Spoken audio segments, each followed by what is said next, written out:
చాలామంది మహిళలకు urine incontinence సమస్య వస్తుంది. ఒక అంచనా ప్రకారం దాదాపు 30% పైగా మంది ఈ సమస్యతో బాధపడుతున్నారని చెప్పేసి అంచనా చెబుతున్నాయి. కరెక్ట్. మీరు అంటే దీన్ని ఎట్లా పరిష్కరిస్తారు? మెనోపాజ్ తర్వాతనే వస్తుంది అనేది కూడా కరెక్ట్ కాదు. చాలా మందికి యూరిన్ ఇన్కాంటినెన్స్ సమస్య అంటే ఏమిటి, ఇది ఎలా మొదలవుతుంది, ప్రారంభ లక్షణాలు ఏ రకంగా ఉంటాయి? That's a very very important question మీరు అడిగింది. Because socially it is very important. So మనం ఎంతసేపు ఆపుకుంటే అంత ఎక్కువ ఛాన్సెస్ ఉంటాయి దట్ ఇన్ఫెక్షన్ ఎక్కువ అయిపోయి బ్లాడర్ వాల్స్కి ఖర్చుకొని ఇంకా బాడీలోకి వెళ్ళిపోతుంది. శస్త్రచికిత్సలు అభివృద్ధి ఎంతో వచ్చిన తర్వాత ఫస్ట్ ఓపెన్ సర్జరీ ఉండేది, తర్వాత ఇప్పుడు కీ హోల్ సర్జరీ, లాప్రోస్కోపిక్ అంటాను. తర్వాత మీరు వీనోట్స్లో నిష్ణాతులు. That is a field exclusive for gynaecologist చాలా వరకు. సో మాకు యాజ్ ఆఫ్ నౌ వీనోట్స్ ద్వారా మీరు ఏ సర్జరీ చేస్తున్నారు? గర్భసంచి తీసే ఆపరేషన్స్ ఆర్ కామన్లీ డన్. అదే కాకుండా అసలు గర్భసంచి అనేది ఏ సందర్భాల్లో తీస్తారు, ఏ సందర్భంలో తీయకూడదు అనేది అవగాహన పెంచారు. యూట్రస్ బేసికలీ ఏదైనా ప్రాబ్లం ఉంది అంటేనే ఇది మెడికల్లీ ట్రీటబుల్ కాదు అంటే ట్యాబ్లెట్స్తో కానీ సింపుల్ ప్రొసీజర్స్తో కానీ ట్రీటబుల్ కాదు అని అనుకుంటే మెరనా అని ఒక డివైస్ ఉంటుంది. అది హార్మోన్ డివైస్. సో గర్భసంచి తీసేది only when we have a suspicion of cancer or abnormal bleeding not treatable by medical means. Those are the situations. అలాగే ఇప్పుడు ఇంకోటి మేడం, అంటే గర్భసంచి తీసేసిన తర్వాత బ్యాక్ పెయిన్ లాంటి సమస్యలు వస్తాయి, మనకు వెన్నుపూసకు సపోర్ట్ ఉండదు అన్న నానుడు ఉంది. యాక్చువల్గా ఇందులో వాస్తవం ఇంకా గర్భసంచి తీసేసినందుకు బ్యాక్ పెయిన్ రావడం, అలాగే కొంతమంది అంటారు దానివల్ల వెయిట్ పెరిగిపోతుంది అని. గర్భసంచి తీసేసిన తర్వాత మనం ఇది వజానా విల్ బి లైక్ దిస్. ఇట్లా జరిగినప్పుడు అసలు మూత్రాన్ని ఎట్లా పాస్ చేయాల్సి వస్తుంది? That is a very common problem. Because అందువలన ఇప్పుడు గర్భసంచి తీసేసిన తర్వాత అంటే పీరియడ్స్ పూర్తిగా ఆగిపోతాయా? సో సెక్సువల్ లైఫ్ మీద ఎలాంటి ఇంపాక్ట్ ఉంటుంది? గర్భసంచి తీసిన వలన as I said earlier only 2 things. ఈ ఒబేసిటీకి, యూరిన్ ఇన్కాంటినెన్సీకి, పెల్విక్ డిజార్డర్స్కి ఉన్న సంబంధం ఏంటి? నిలబడినప్పుడు డెఫినెట్లీ ఎక్సెస్ వెయిట్ అనేది పెల్విక్ ఫ్లోర్ మీద పడుతుంది, మోకాల మీద పడుతుంది. మెనోపాజ్కి వచ్చినప్పుడు యాక్చువల్గా మహిళలు హార్మోన్లలో ఎలాంటి తేడాలు వస్తాయి? సో వాళ్ళు సైకలాజికల్గా ఎలాంటి మార్పులకు లోనవుతారు? సో ఆ టైంలో అంటే అందరూ లేడీస్ గమనిస్తారు, బట్ ఎందుకు అవుతుంది అని అర్థం చేసుకోలేరు. One is very common thing is hot flushes. అందువలన బాధపడ్డాం. సడన్లీ ఒక నిమిషంలో చాలా హ్యాపీగా ఉంటారు, మళ్ళీ సెకండ్ నిమిషంలో అసలు world is not on my side at all అని గతంలో సరదాగా జరిగిపోయేది, ఇంట్లో పిల్లల్ని కన్నారు, ఒక 7 మంది 8 మందిని కన్నారు దగ్గర నుంచి వెళ్ళి. కరెక్ట్. ఇప్పుడు ఒక్కరిని కనడానికి ఎందుకు ఇంత సమస్యలు క్రియేట్ అవుతుంది? ఎగ్జాక్ట్లీ ఫర్టిలిటీ మీద ఎంత ఇంపాక్ట్ ఉంది అనే దాని మీద research is still going on. And ఒక్క పర్టికులర్ ఫ్యాక్టర్ అని పాయింట్అవుట్ చేయడం వీలవ్వదు. But the thing is 4 years తర్వాత ఏ కాలేజ్లో అడ్మిషన్ తీసుకోవాలని ఈ రోజు నుంచే ప్రిపరేషన్ చేస్తాం. అలాగే ఇప్పుడు మాకు కావాలి ప్రెగ్నెన్సీ అని అంటే ఇంకా ఇలా వెంటనే రావాలి అనే concept is in the mind. అలాగున్నప్పుడు సో డాక్టర్ గారు, ఇది పసిపిల్లల్లో కానీ చిన్నపిల్లల్లో కానీ యూటీఐ ఇన్ఫెక్షన్స్ వస్తాయా? వస్తే ఎలా గుర్తించాలి? పసిపిల్లల్లో వస్తాయి unfortunately. So mostly it is like చాలా సేపు వరకు అంటే ఆడవారు కొంతమంది టైట్ ఇన్నర్స్ కానీ ముఖ్యంగా జీన్స్ లాంటివి వేస్తారు కదా. సో టైట్ డ్రెస్లకు ఈ యూటీఐకి ఏమైనా సంబంధం ఉందా? ఎలాంటివి? సో టైట్ డ్రెస్సెస్కి యూటీఐకి డైరెక్ట్లీ సంబంధం లేదు. బట్ కరెక్ట్గా కీగల్ ఎక్సర్సైజ్ చేయాలంటే what is the method? Kegels exercises అనేది as you rightly said 80% people intelligent వాళ్ళు కూడా కరెక్ట్గా చేయలేకపోతారు. దానికి reason is only one thing that 62 లక్షల మంది ప్రజల్లో మెడ్ ప్లస్ బ్రాండ్ మెడిసిన్స్ కి మారడం వలన 915 కోట్ల రూపాయలు సేవ్ చేసుకున్నారు. అదే మెడిసిన్స్ అదే క్వాలిటీతో 50 to 80% discount. Hi viewers, welcome to Med Plus 1 TV. దేశంలోని ప్రముఖ డాక్టర్స్ ను పరిచయం చేసే వేదిక డాక్టర్స్ టాకు స్వాగతం.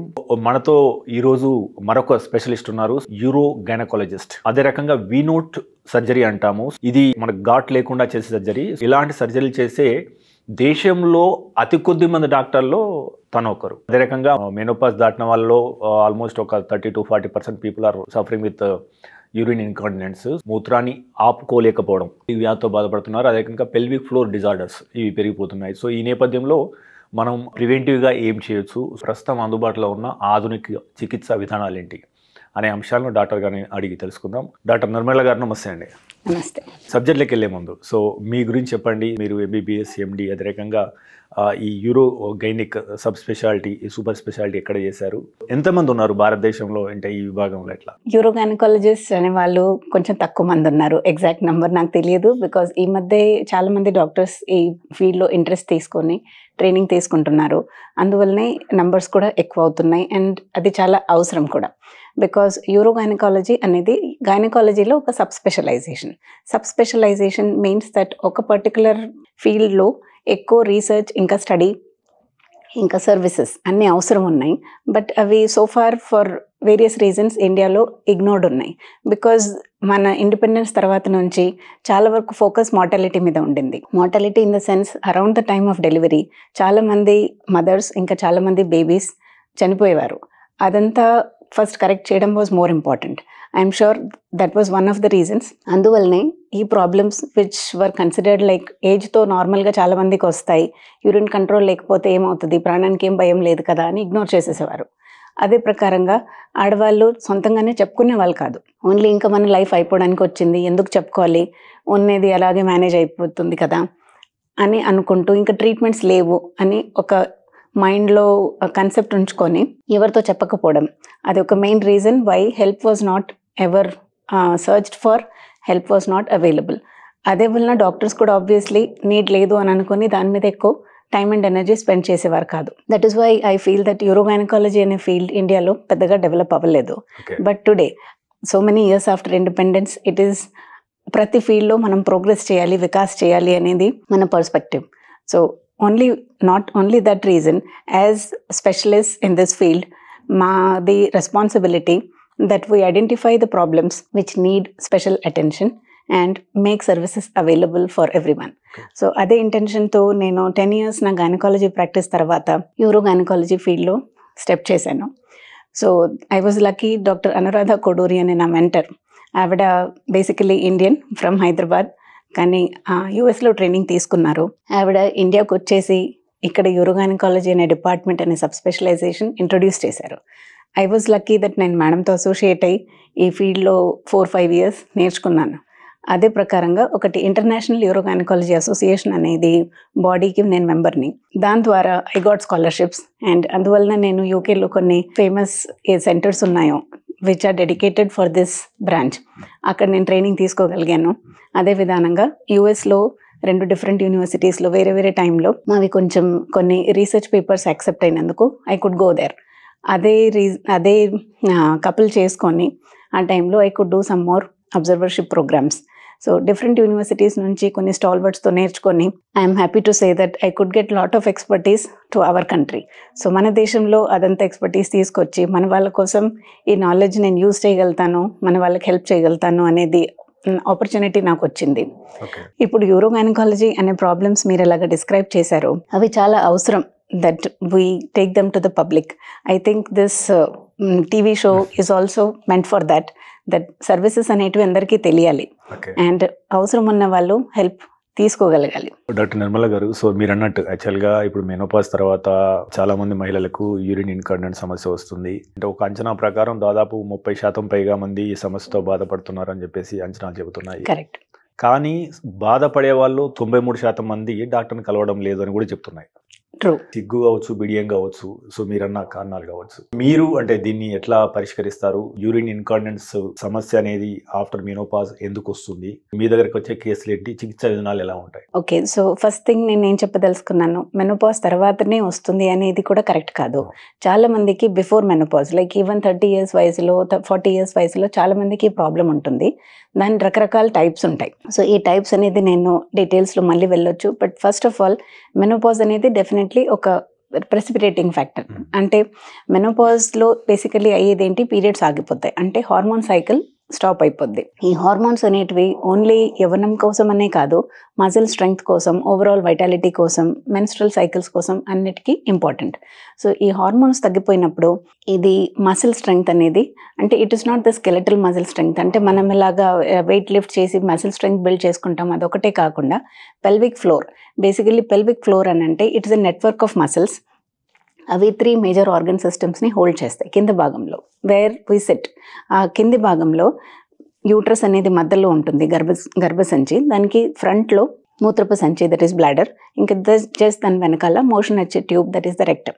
ఈ ఆర్గన్ సిస్టమ్ బేసికలీ అది కింద సపోర్ట్ అనేది ఒక పెల్విక్ ఫ్లోర్ బేసికలీ. సో ఇది మసిల్ కాంప్లెక్స్. ఈ కాంప్లెక్స్ ఏం చేస్తుంది, మనము యూరిన్ పాస్ చేయాలనుకున్నప్పుడు రిలాక్స్ అయ్యి యూరిన్ బయటికి వెళ్ళడానికి ఫెసిలిటేట్ చేస్తుంది. అదే మనము యూరిన్ ఆపుకోవాలి అని అనుకున్నప్పుడు ఆ పెల్విక్ ఫ్లోర్ మసిల్ టైట్ అయిపోయి ఆ రంధ్రంని క్లోజ్ చేసి మనము ఆపుకోగలగడానికి ఫెసిలిటేట్ చేస్తుంది. Similarly for passage of stools. ఈ మెకానిజం అనేది మసిల్ స్ట్రెంగ్త్ మీద డిపెండెంట్ ఉంది.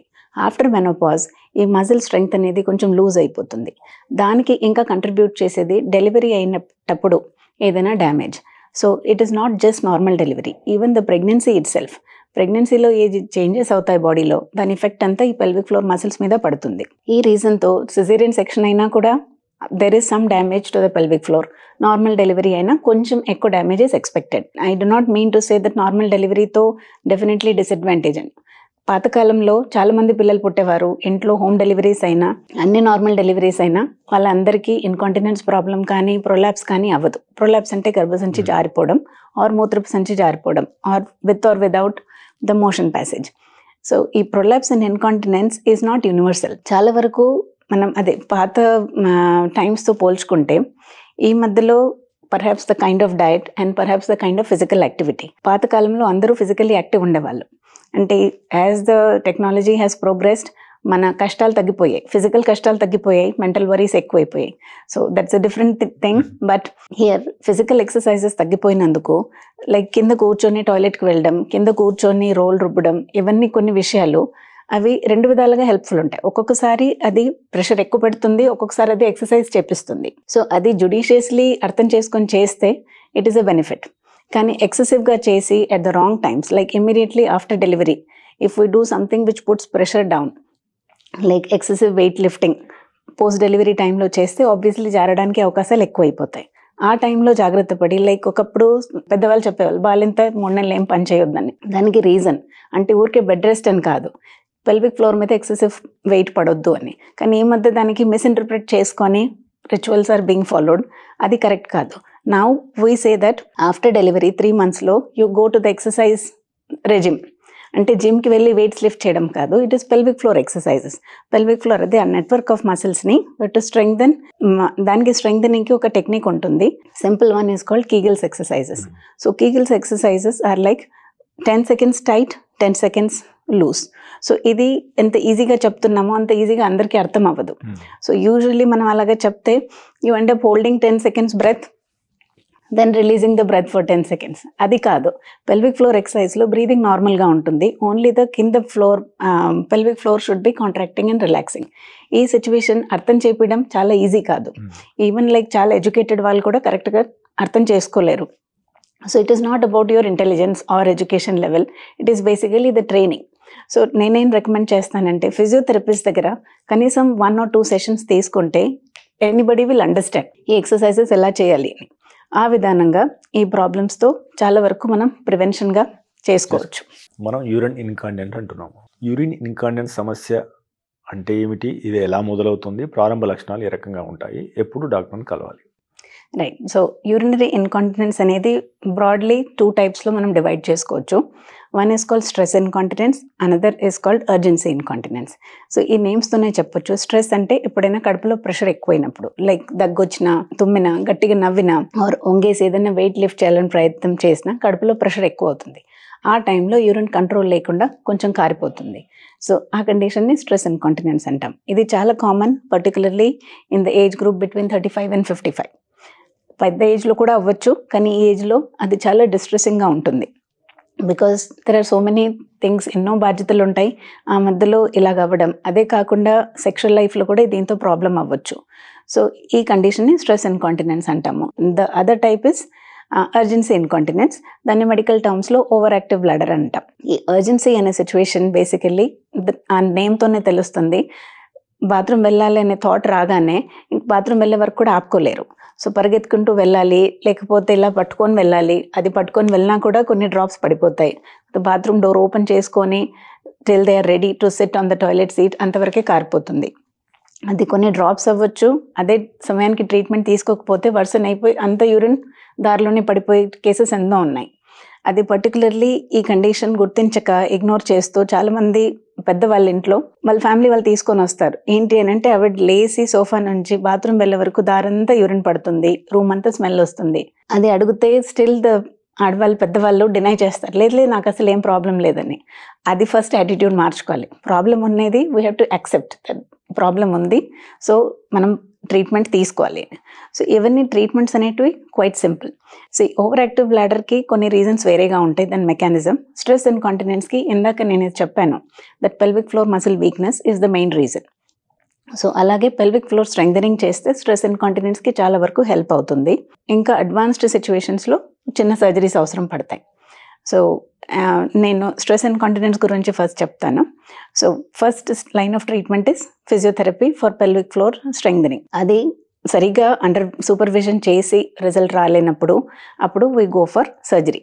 సో ఈ సర్జరీ అనేది 15-20 minutes short surgery. We can do with the mesh or అది మెష్ లేకుండా కూడా చేసే విధానాలు ఉన్నాయి. అందులో ఏమీ కోత ఉండదు, కడుపు మీద ఏం కట్స్ ఉండవు. We go through the normal delivery route. అక్కడ ఒక ఓన్లీ 1 centimeter కట్ ఇచ్చేసి అందులో నుంచి మెష్ ప్లేస్ చేస్తాము, లేదంటే నేటివ్ టిష్యూ ప్లేస్ చేస్తాం. నేటివ్ టిష్యూ అంటే బాడీలో ఒక టిష్యూ తీసుకొని ప్లేస్ చేస్తాం. సో అది ఏ పేషెంట్కి ఎలా చేయాలనేది అది ఇండివిజువలైజ్డ్. సో అది పేషెంట్తోనే మేము డిస్కస్ చేసి డిసైడ్ చేయాలి. ఇది చాలా సింపుల్ మెథడ్. ఇదే కాకుండా కొన్ని ఇంకా ఏదైనా ఆపరేషన్స్ అదనంగా అవసరం ఉన్నాయంటే మేము లాప్రోస్కోపీ ద్వారా కానీ రోబోట్ ద్వారా కానీ చేయొచ్చు. సో అది స్ట్రెస్ అండ్ కాంటినెన్స్. ఇంకో part this over active bladder అంటాము, దానికి చాలా వరకు ఆపరేషన్ అసలే అవసరం ఉండదు. ఓవర్ యాక్టివ్ బ్లాడర్ అర్జెన్సీ అనే ప్రాబ్లం చాలా వరకు హైయర్ ఏజ్ గ్రూప్లో కామన్గా కనపడుతుంది. వాళ్ళకి కొన్ని ఫిజియోథెరపీ తప్పకుండా నేర్పిస్తాము. అలాగే కొన్ని సింపుల్ లైఫ్ స్టైల్ చేంజెస్, అంటే ఎంత లిక్విడ్స్ తీసుకోవాలి, ఎటువంటి లిక్విడ్స్ అవాయిడ్ చేయాలి. కొంతమందికి కాఫీ పడదు, కొంతమందికి టొమాటో రసం పడదు, కొంతమందికి చింతపండు పడదు, లేదంటే కొంతమందికి నిమ్మకాయ పడదు, కొంతమందికి చాక్లెట్ పడదు. అది మనం ఎగ్జాక్ట్లీ ఒక అంబ్రెల్లా అందరికీ చెప్పలేము. సో ఒక్కొక్కరితో మేము మాట్లాడి ఐడెంటిఫై చేసి ఈ సింపుల్ లైఫ్ స్టైల్ చేంజెస్ అర్థం చేయించాలి. ఏ టైంలో మీరు తాగాలి, ఏ టైంలో అవాయిడ్ చేయాలి. అండ్ అది కాకుండా some physiotherapy and some medicines. ఇదంతా రాకపోతే కొన్ని ట్యాబ్లెట్స్ కొన్నాళ్ళ కోసం. సో స్లోలీ మేము డోస్ తగ్గిస్తూ we try to make the people independent. అంటే ట్యాబ్లెట్స్ మీద డిపెండెన్స్ ఇంకా లైఫ్ అంతా మీరు తీసుకోవాలని కాకుండా ట్రీట్మెంట్ కొన్నాళ్ళకి ఇచ్చి వాళ్ళకి సొంతంగా మేము కాన్ఫిడెన్స్ ఇస్తాం. That is why this individual treatment is very important. అది కాకుండా కొంతమందికి ట్యాబ్లెట్స్ పడవు, సైడ్ ఎఫెక్ట్స్ వస్తాయి. ఆ సిచ్యువేషన్స్లో నర్వ్ స్టిమ్యులేషన్ ఒక టెక్నిక్ ఉంటుంది. దాన్ని టెన్స్ అని ఒక మెషిన్ ఉంటుంది. ఆ టెన్స్ అనే మెషిన్తో జస్ట్ ఒక సర్ఫేస్ ఎలక్ట్రోడ్ ఒక నర్వ్కి స్టిమ్యులేషన్ 20-30 minutes పడుతుంది. అది వారానికి ఒకసారి యూజువల్లీ 6 to 8 sittings చేస్తాం. అలా చేస్తే అది అవుట్ పేషెంట్ సిట్టింగ్, పేషెంట్కి అడ్మిట్ అయ్యే అవసరం లేదు, ఏమీ నొప్పి ఉండదు, నో సైడ్ ఎఫెక్ట్స్. కానీ దాంతో రిజల్ట్స్ చాలా బాగా ఉంటాయి. యూజువల్లీ 1 year 2 years వరకు మళ్ళీ వాళ్ళ హాస్పిటల్ వచ్చే అవసరం ఉండదు. If they follow the life style changes వాళ్ళకి చాలా వరకు ఇంప్రూవ్మెంట్ ఉంటుంది. కొన్ని సిచ్యువేషన్స్లో 2 conditions ఒకటేసారి ఉంటాయి. ఆ టైంలో మేము ట్రీట్మెంట్ మళ్ళీ ఇండివిజువలైజ్ చేసి అర్థం చేపిస్తాము. So here I want to highlight one thing, that patient involvement is very important. అందుకనే మేము ప్రతి person who is coming to us వాళ్ళని ఎడ్యుకేట్ చేస్తాం దీని గురించి, వాళ్ళను ట్రీట్మెంట్లో ఒక భాగం చేస్తాం.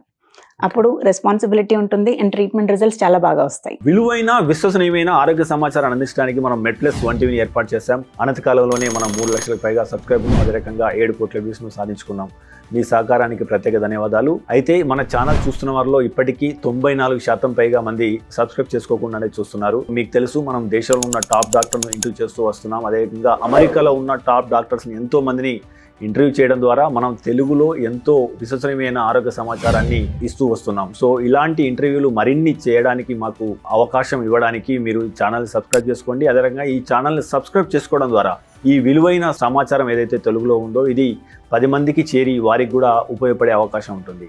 So please subscribe and watch MedPlus 1 TV. Doctor గారు, ఇప్పుడు యాక్చువల్గా మనం కీగల్ ఎక్సర్సైజెస్ అంటున్నాం కదా. సో అంటే చాలామందికి సోషల్ మీడియాలో కీగల్ ఎక్సర్సైజ్ కొడుతున్నారు, కానీ 80% మంది కరెక్ట్ చేయట్లేదని ఒక అంచనా చెప్తుంది. ఇది నిజమా? కరెక్ట్గా కీగల్ ఎక్సర్సైజ్ చేయాలంటే what is the method? Kegels exercises అనేది as you rightly said 80% people intelligent వాళ్ళు కూడా కరెక్ట్గా చేయలేకపోతారు. దానికి reason is only one thing, that identification of the muscles is the issue. అంటే మనం ఈ మసిల్ విరుగా పట్టుకోవాలంటే వీ ఐడెంటిఫై, వీ సీ, కానీ pelvic floor muscles we don't see. అందుకనే అది ఇమాజిన్ చేసుకొని అది కాంట్రాక్ట్ చేయడం అనేది ఈజీ కాదు. అందుకని పెల్విక్ ఫ్లోర్ ఫిజియోథెరపిస్ట్ అనే వాళ్ళు చాలా ఇంపార్టెంట్. సో ఫిజియోథెరపీ వాళ్ళు ఐడెంటిఫై చేయడానికి హెల్ప్ చేస్తారు. సో ఒక్కసారి బ్రెయిన్కి అది అలవాటు అయిపోతే that which muscles I have to hold and how to relax, ఎంత టైం కోసం, then it becomes easy.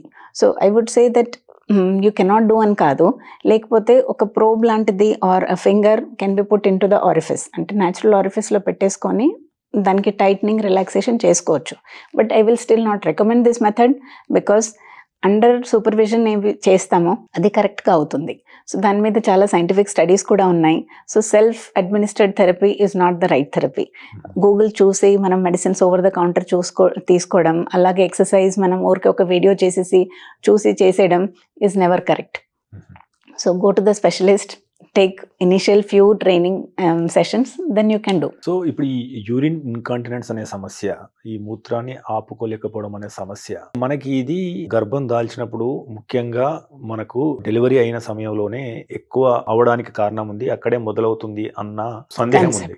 Yes. So అంటే ఇది ఎంతవరకు వాస్తవము? ఒకవేళ డెలివరీ సమయంలోనే ఈ సమస్య పెరిగే అవకాశం లేదా ఉత్పన్నమయ్యే అవకాశం ఉన్నప్పుడు గర్భం దాల్చినప్పటి నుంచి డెలివరీ అయిన తర్వాత కూడా ఏం జాగ్రత్తలు తీసుకుంటే దీన్ని తగ్గించే అవకాశం ఉంటుంది? మీరు కరెక్ట్గా చెప్పారు. యూరిన్ ఇన్కాంటినెన్స్ అనేది మొదలయ్యేది problem, the foundation is laid down during pregnancy and during delivery.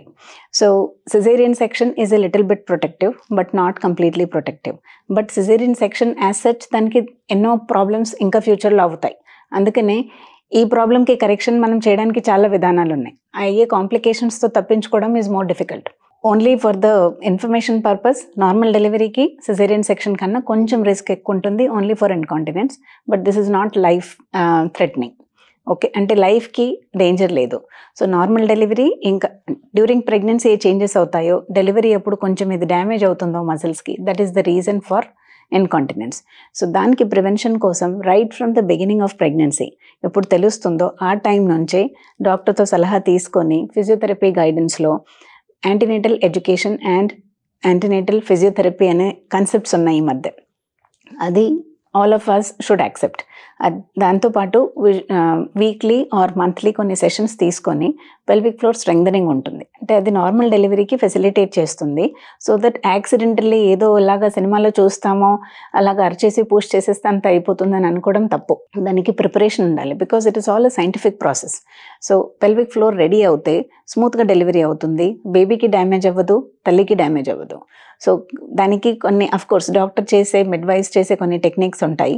So that we support the babies head, so that అక్కడ డెలివరీ అయ్యేటప్పుడు కింద మసిల్స్కి అక్కడ స్వింక్టర్ అని ఉంటుంది, అంటే మోషన్ వచ్చే కంట్రోల్ మెకానిజం ఏది ఉంటుంది అది డ్యామేజ్ అవ్వకుండా డాక్టర్స్ కొన్ని టెక్నిక్స్ వాడతాం. సో అది వాడడానికి patient and doctor should be on the same page. Both అది యాంటీనేటల్ ఎడ్యుకేషన్లో we make the mother understand అంత ప్రాసెస్ ఆఫ్ డెలివరీ అర్థం చేసుకున్నప్పుడు వాళ్ళు మాతో సహకరిస్తారు. పెయిన్ అయితే ఉంటుంది, కానీ పెయిన్ రిలీవ్ చేయడానికి ఇంకా కొన్ని టెక్నిక్స్ ఉంటాయి. సో దానికి preparation is the basic concept which I feel ప్రివెన్షన్కి మెయిన్ సోర్స్. సో నాలెడ్జ్ ఉండి సహకరిస్తూ ఉంటే డ్యూరింగ్ డెలివరీ చాలా వరకు ఈ ఇన్కాంటినెన్స్ ప్రాబ్లమ్స్ అవాయిడ్ చేసుకోవచ్చు. And similarly after delivery 3 months of physiotherapy is important. అంటే డాక్టర్ గారు, అంటే ఇప్పుడు మనకు సహజ ప్రసవాల్లోనే ఈ సమస్యలు ఎక్కువ వస్తాయా, సిజేరియన్లో తక్కువ వస్తాయా? సిజేరియన్లో కొంచెం తక్కువ వస్తాయి as compare to normal deliveries. But caesarean section వాళ్ళకి అస్సలు రావు అనేది లేదు, ఎవరికైనా రావచ్చు. Because pregnancy itself lays the foundation for these problems. అదే కాకుండా ఎవరికి ఎప్పుడు పిల్లలు పుట్టలేదో వాళ్ళు కూడా 100% సేఫ్ ఏం కాదు. కొంతమందికి కొన్ని వేరే రీజన్స్తో, లైక్ జెనెటికల్లీ కొన్ని సపోర్టివ్ స్ట్రక్చర్స్, కనెక్టివ్ టిష్యూ అంటాం, అది వీక్ ఉన్నందుకు వాళ్ళకు కూడా ఈ ప్రాబ్లమ్స్ రావచ్చు. చిన్న పిల్లలకి ఈవెన్ మెన్సెస్ రాకముందు పిల్లలకు కూడా కొంతమందికి గర్భసంచి జారి ఉంటుంది, లేకపోతే ఇన్కాంటినెన్స్ ఉంటుంది. వాళ్ళకి మేము ఇమీడియట్లీ ఆపరేషన్స్ చేయము, బట్ దిస్ ప్రాబ్లం వాళ్ళకు కూడా రావచ్చు. సో వాళ్ళు ఇండివిజువల్లీ మేము వాళ్ళకి ట్రీట్ చేస్తాం. డాక్టర్ గారు, సాధారణంగా మూత్రాన్ని ఆపుకోలేకపోతున్నాం అనేది అంటే చెప్పడానికి బిగిపడడం కావచ్చు, లేదా ఇంకొకటి ఇది చాలా చిన్న సమస్య అని చెప్పేసి అనుకుంటారు చాలామంది. బట్ వాళ్ళు రెగ్యులర్ యాక్టివిటీస్ చేయలేకపోవడము, బహిరంగంగా అంటే సభలు సమావేశాలకు కానీ ఉద్యోగానికి వెళ్ళకపోవడం కానీ ఇటువంటి జరిగే అవకాశం ఉంటుంది. సో మీ ఎక్స్పీరియన్స్లో ఏ తక్కువ వయసున్న వాళ్ళకి మీరు ఈ యూరిన్ ఇన్కాంటినెన్స్ సమస్యను మీరు గుర్తించారు, ఇది తద్వారా వాళ్ళ జీవితం పూర్తిగా మారిపోయింది, తిరిగి వాళ్ళు మామూలుగా వారి దైనందిన జీవితంలో పాల్గొంటారు? ఈ ఫీల్డ్లో నేను లాస్ట్ 10 years నుంచి పనిచేస్తున్నాను. ఈ ఫీల్డ్లో నేను డెఫినెట్గా చూశాను దట్ తక్కువ వయసులో like around 35 years of age, around 30 years of age ఈ ప్రాబ్లంతో వస్తారు. If the family is completed అంటే ఫర్దర్ ఇంకా బేబీస్ ప్లాన్ లేదు అని అంటే అడ్వాన్స్డ్ కండిషన్స్ ఆఫ్ ఇన్కాంటినెన్స్లో మేము సర్జరీ చేస్తాము. అదే ఆ tape usually is the common and simple way of doing. అది వేసిస్తే ఈ ప్రాబ్లం పూర్తిగా మానిపోతుంది in a matter of 2 months or so. తర్వాత వాళ్ళు అన్ని నార్మల్ యాక్టివిటీస్ చేయగలుగుతారు. వాళ్ళకి ఎక్కడికి వెళ్ళాలన్నా ఇక్కడ బట్టలు పాడైపోతాయి, ఎంబారసింగ్గా ఉంటుంది అందరి ముందు అనేది తగ్గిపోతుంది. సో బేసికలీ ఆ కాన్ఫిడెన్స్ వస్తుంది అండ్ కాన్ఫిడెన్స్ కూడా వస్తుంది. So basically that is very important for a women and definitely for everybody. ఆ కాన్ఫిడెన్స్ ఉన్నప్పుడు you can live a fulfilling life. మనం ఇది చేయదలుచుకున్నాము, అన్నీ చేయగలుగుతాం. సో ఒక చిన్న ప్రాబ్లం వలన లైఫ్ అంతా ఆగిపోయినట్లు ఉండదు. సో ఇది హార్ట్ అటాక్ లా కాదు, ప్రాణం ఏం పోదు, కానీ ఉన్న ప్రాణం క్వాలిటీ లేకపోతే there is no point. That is why we have to stress on these conditions. అంటే 1-2 పేషెంట్ స్టోరీస్ చెప్పగలుగుతారా మేడం? అంటే ఎట్లా వచ్చినారు, సో ఎట్లా ఫిక్స్ చేసినారు, తర్వాత ఎట్లా మారిపోయింది, how they feel happy? So ఇది స్ట్రెస్ ఇన్కాంటినెన్స్ కేసెస్ కొన్ని డెఫినెట్గా ఉన్నాయి. నేను పేర్లు అయితే తీసుకోలేను. బట్ ఇది కాకుండా నేను ఇంకో కండిషన్ గురించి చెప్పదలుచుకున్నాను which is like very distressing, that is bladder pain syndrome. Bladder pain అంటే ఆ పేరుతో బ్లాడర్ వలన పెయిన్ తెలుస్తుంది. యూజువల్లీ మనకు అనిపించేది యూరిన్ ఇన్ఫెక్షన్ ఉంటుంది అని, కానీ యూరిన్ ఇన్ఫెక్షన్కి ట్రీట్మెంట్స్ అయిపోయి ఇన్ఫెక్షన్ లేదు అని కన్ఫర్మ్ అయిన తర్వాత కూడా పెయిన్ కంటిన్యూ అవుతూ ఉంటుంది. ఎంతగానంటే almost like 80 to 90% of the people ఆ బాధతో వచ్చేవాళ్ళు, మేడం ఇంకా నాకు చచ్చిపోవాలని ఉంది, ఇంకేమీ పాయింట్ లేదు, డే అండ్ నైట్ ఈ పెయిన్ భరించలేకపోతున్నాము అని ఇలాగనే వాళ్ళు. అండ్ అందువలన కొంతమందికి లీక్ కూడా అవుతుంది, లేదంటే యూరిన్ పాస్ చేయాలి అని అనుకున్న అర్జెన్సీ కాన్స్టెంట్గా ఉంటుంది వెళ్ళాలి అని, బట్ చేయాలనంటే మంట, నొప్పి అండ్ అది బయటికే రాదు. అటువంటి సిచ్యువేషన్స్లో మేము కొన్ని ట్రీట్మెంట్స్ ఇస్తాము. అది కూడా వీక్లీ అలాగా 4 to 6 weeks ట్రీట్మెంట్ నడుస్తుంది. ఆ ట్రీట్మెంట్ ఉన్న వాళ్ళు within 2-3 weeks pain goes down. వాళ్ళందరూ లిటరల్లీ చేతులు జోడించి థ్యాంక్ యూ చెప్తారు, బికాస్ అది క్రానిక్ పెయిన్ తగ్గిపోతుంది and they are able to continue with the normal life. దాంట్లో సెక్షువల్ లైఫ్ కూడా included and social life is also included. వాళ్ళ relations with the children, with everybody in the family అన్నీ improve అయిపోతాయి. Because mother still in Indian కల్చర్లో mother is the heart of the entire family. Mother condition బాగాలేనప్పుడు entire family gets affected. So this chronic pain and with or without incontinence, ఇవి నేను I have a record of more than 160 people who have got better with that treatment. సో వీళ్ళు చాలామంది ఇది అదే almost suicide level వరకు ఆలోచించే వాళ్ళు దాంతో రిలీవ్ అయిపోతారు. So that gives me lot of positive feedback to continue my work in this field. MedPlus నుంచి మీ పార్సల్ వచ్చింది. ఏంటి రాధిక, అన్ని మందులా? మెడిసిన్స్ మాత్రమే కాదు, health and nutrition, personal care, cleaning liquids, baby care, sanitary and hygiene. Factory నుంచి నేరుగా best quality, best price మన మెడ్ప్లస్ లో. మేడం, మీరు చెప్పినట్టు ఈ సమస్యలు పెల్విక్ ఫ్లోర్ డిజార్డర్ ఉన్న వారికి వారి యొక్క కాపురంలో కూడా కొద్దిగా సమస్యలు వస్తాయి. భర్తతోని మీ దగ్గరికి రావడం ఎంతవరకు అవసరం? సో భర్తకు మీరు ఎలా కౌన్సిలింగ్ చేస్తారు? తద్వారా అంటే ఇప్పుడు ఈ చికిత్సకు సంబంధించి భార్య భర్త కలిసి రావడం వల్ల సో ఎలాంటి ఉపయోగాలు ఉంటాయి? This is a very important question, because ఈ మధ్య కూడా gynaecology or anything related to women అంటే ఓన్లీ ఆడవాళ్ళ డిపార్ట్మెంట్, మేము వెళ్ళే అవసరం లేదని ఎంతోమంది మగవాళ్ళు అలా అనుకుంటారు. వాళ్ళు హాస్పిటల్ వెంబడి తీసుకొస్తారు కానీ బయటే ఉంటారు. సో మేము అడుగుతాం యూజువల్లీ, మీతో పాటు ఎవరైనా ఉన్నారా, మీ హస్బెండ్ వచ్చారంటే రమ్మని చెప్పండి. హస్బెండ్ అండ్ వైఫ్ ఇద్దరికి మేము ఈ ప్రాబ్లం టుగెదర్ అర్థం చేపిస్తాము. ఎగ్జామినేషన్ అయ్యాక అన్ని డీటెయిల్స్ అర్థం చేపించి ట్రీట్మెంట్ ప్లాన్ కూడా అంతా అర్థం చేపిస్తాం. అందువలన వాళ్ళిద్దరూ they are able to support each other through the problem. Because sexual యాక్టివిటీలో ప్రాబ్లం ఉన్నప్పుడు both the partners are affected emotionally also. ఆ పార్ట్ని ఇగ్నోర్ చేయలేము. సో ఆ కండిషన్ని అడ్రస్ చేయడానికి వాళ్ళిద్దరు ప్రాబ్లం అర్థం చేసుకొని వాళ్ళిద్దరు ఇన్వాల్వ్ అవ్వాలి ట్రీట్మెంట్లో అండ్ సపోర్ట్ ఇవ్వాలి. Because treatment is not magic. So through the treatment ఒకరిద్దరిని అర్థం చేసుకొని సపోర్టివ్గా ఉంటే, అసలు ట్రీట్మెంట్ ఎలాగవుతుంది అని అర్థం చేస్తే, కొన్నిసార్లు హస్బెండ్స్ మాకు ఫీడ్బ్యాక్ ఇస్తారు that her behaviour at home has improved, she has smiled after 3 months అని. సో ఇవన్నీ చాలా మాకు హెల్ప్ఫుల్గా ఉంటాయి because we know that the treatment is working. At the same time వాళ్ళిద్దరిలో హార్మనీ అనేది ఇంప్రూవ్ అయిపోతుంది. సో ఇన్ఫర్టిలిటీ కేసెస్ కొన్ని ఉంటాయి, లైక్ పిల్లలు అవ్వట్లేదు అనేది ఒక ఫ్రస్ట్రేషన్, అదొక సిచ్యువేషన్. ఇంకో సిచ్యువేషన్ అంత లైఫ్లో బాగుండి పిల్లలు ఉండి అంత సక్రమంగా ఉండి కూడా because of these issues like urine incontinence are pain, ఈ ప్రాబ్లమ్స్ చాలా వరకు హస్బెండ్ వైఫ్లో వస్తాయి. కానీ వాళ్ళిద్దరూ వచ్చి పార్టిసిపేట్ చేస్తే ట్రీట్మెంట్లో it helps them immensely. So I would always recommend that, అది మా ప్రాక్టీస్లో routine thing that we do. So we recommend that they come together as a couple, understand the treatment and continue through it. And thankfully నేను ఇప్పుడు చూస్తున్న last కొన్ని ఇయర్స్లో people are very sensible, కలిసి వస్తారు, అర్థం చేసుకుంటారు, and they both understand the benefit also of the treatment. మనకు ప్రాక్టికల్ సమస్య ఏంటంటే ఇప్పుడు సాధారణంగా బాలురు ఉన్నారనుకోండి, లేదా పురుషులు ఉంటే బయట మూత్రం రాగానే ఎక్కడ పడితే అక్కడ పోస్తారు, సాధారణంగా కల్చర్ అది. కానీ ఆడవారు అయినప్పుడు యాక్చువల్గా వాళ్ళు బాత్రూమ్ బాగాలేవనో, బస్ స్టాండ్లో బాగుండదనో, స్కూల్లో టాయిలెట్స్ బాగాలేవనో, లేకపోతే ఇక్కడ అవకాశం లేదనో మూత్రాన్ని ఆపుకోవడం అనేది ఒక ఆనవాయితీగా వస్తుంది. అంటే రైట్, ఎక్కువ మంది చేస్తారు అట్లా. మూత్రాన్ని ఆపుకోవడం వల్ల వచ్చే సమస్యలు ఏంటి? మీరు మహిళలకు కానీ స్కూల్లో ఉన్న బాలికలకు కానీ ఏం సజెస్ట్ చేస్తారు? That's a very very important question మీరు అడిగింది, because socially it is very important. And ఇది common problem all women right from the young age to old age face చేస్తారు. So one thing is urine infection అనేది ఆడవాళ్ళు ఎక్కువ common as compared to men. దానికి one simple reason is urethra, అంటే urine వచ్చేది pipe ఉంటుందో దాని length చాలా చిన్నగా ఉంటుంది ఆడవాళ్ళు. అందువల్లనే ఏదైనా ఇన్ఫెక్షన్, మళ్ళీ జలుబు చేసిన ఇన్ఫెక్షన్ ఎక్కడి నుంచి వస్తుంది? బయట నుంచి వస్తుంది. దట్స్ వై కోవిడ్ అప్పుడు అందరం మాస్క్స్ వేసుకున్నాం, బికాస్ బయట నుంచి మనకి ఇన్ఫెక్షన్ లోపల వెళ్ళదు. సిమిలర్లీ యూరిన్ ఇన్ఫెక్షన్ అంటే ఇన్ఫెక్షన్ యూరిన్ పైప్ ద్వారానే లోపలికి వెళ్ళాలి. ఇది అందరికీ అవుతుంది, బట్ లోపల బ్యాక్టీరియా అనేది ఎక్కువసేపు ఉండకూడదు. That is important. So flushing out the bacteria is a simple mechanism. Flushing out అంటే యూరిన్ పాస్ చేయడం.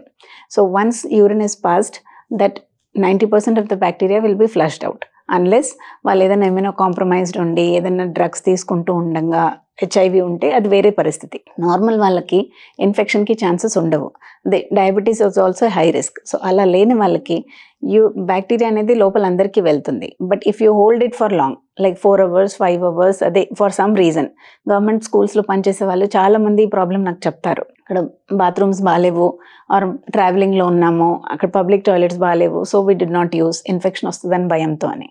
సో బేసికలీ బ్యాక్టీరియా లోపల ఉన్నది మనమే పెట్టుకున్నాం చాలాసేపు. So it acts like an incubation. ఎలాగ వీ బేక్ ద కేక్, అలాగే we're incubating the bacteria inside.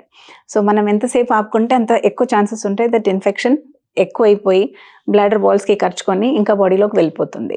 నేను ఎంత సింపుల్గా చెప్పానో అంత అలాగే యాక్చువల్లీ జరుగుతుంది. సో ఫ్లషింగ్ అవుట్ అంటే యూరిన్ హోల్డ్ చేయకుండా పాస్ చేసేయడం is very important. Of course dirty సిచ్యువేషన్స్లో ఎవరికి అనిపించదు యూరిన్ పాస్ చేయాలని. So I advise everyone that మీరు మీతో పాటు శానిటైజర్స్ క్యారీ చేయండి, టిష్యూస్ క్యారీ చేయండి, which you can dispose. So carry a disposal bag, carry tissues, carry sanitiser. So you clean the toilet for yourself, use it, clean it afterwards, sanitize it and leave. Okay. But do not store the bacteria inside your own body. Okay. So ఇది చిన్నపిల్లలకు కూడా important. At the same time urine ఇన్ఫెక్షన్సే కాకుండా fungal infections అనేది చాలా common. అది private పార్ట్స్లో అయ్యేటివి. అది ఆడవాళ్ళు, ఎందుకంటే మన దేశంలో అందరికీ వాటర్ వాడే అలవాటు చిన్నప్పటి నుంచి నేర్చుకొని ఉన్నారు. వాటర్ లేదు అని అంటే you don't feel like I'm clean అని. అటువంటి సిచ్యువేషన్లో మాయిశ్చర్ ఉండిపోతుంది. సో వాటర్ యూస్ చేసేస్తారు. కొంతమంది వాటర్ యూస్ చేయకుండా యూరిన్ కొన్ని డ్రాప్స్ ఉండిపోయి దాన్ని క్లీన్ చేసుకోకపోతే ఆ తడి ఇంకా కొంచెం warmth, because it's a covered area, కొంచెం హ్యూమిడ్గా ఉండడం, వార్మ్త్ ఉండడంలో ఫంగస్కి బాగా గ్రోత్కి ఛాన్స్ దొరుకుతుంది. So that is also we're kind of incubating and encouraging the fungus growth. So ఈ 2 విషయాలు ఇంపార్టెంట్ టు రిమెంబర్. యూరిన్ ఎక్కువసేపు ఆపుకోవద్దు. యూరిన్ పాస్ చేసిన తర్వాత వాటర్ యూస్ చేసినా చేయకున్నా వైప్ డ్రై, తుడుచుకొని డ్రైగా ఉంచుకోవాలి.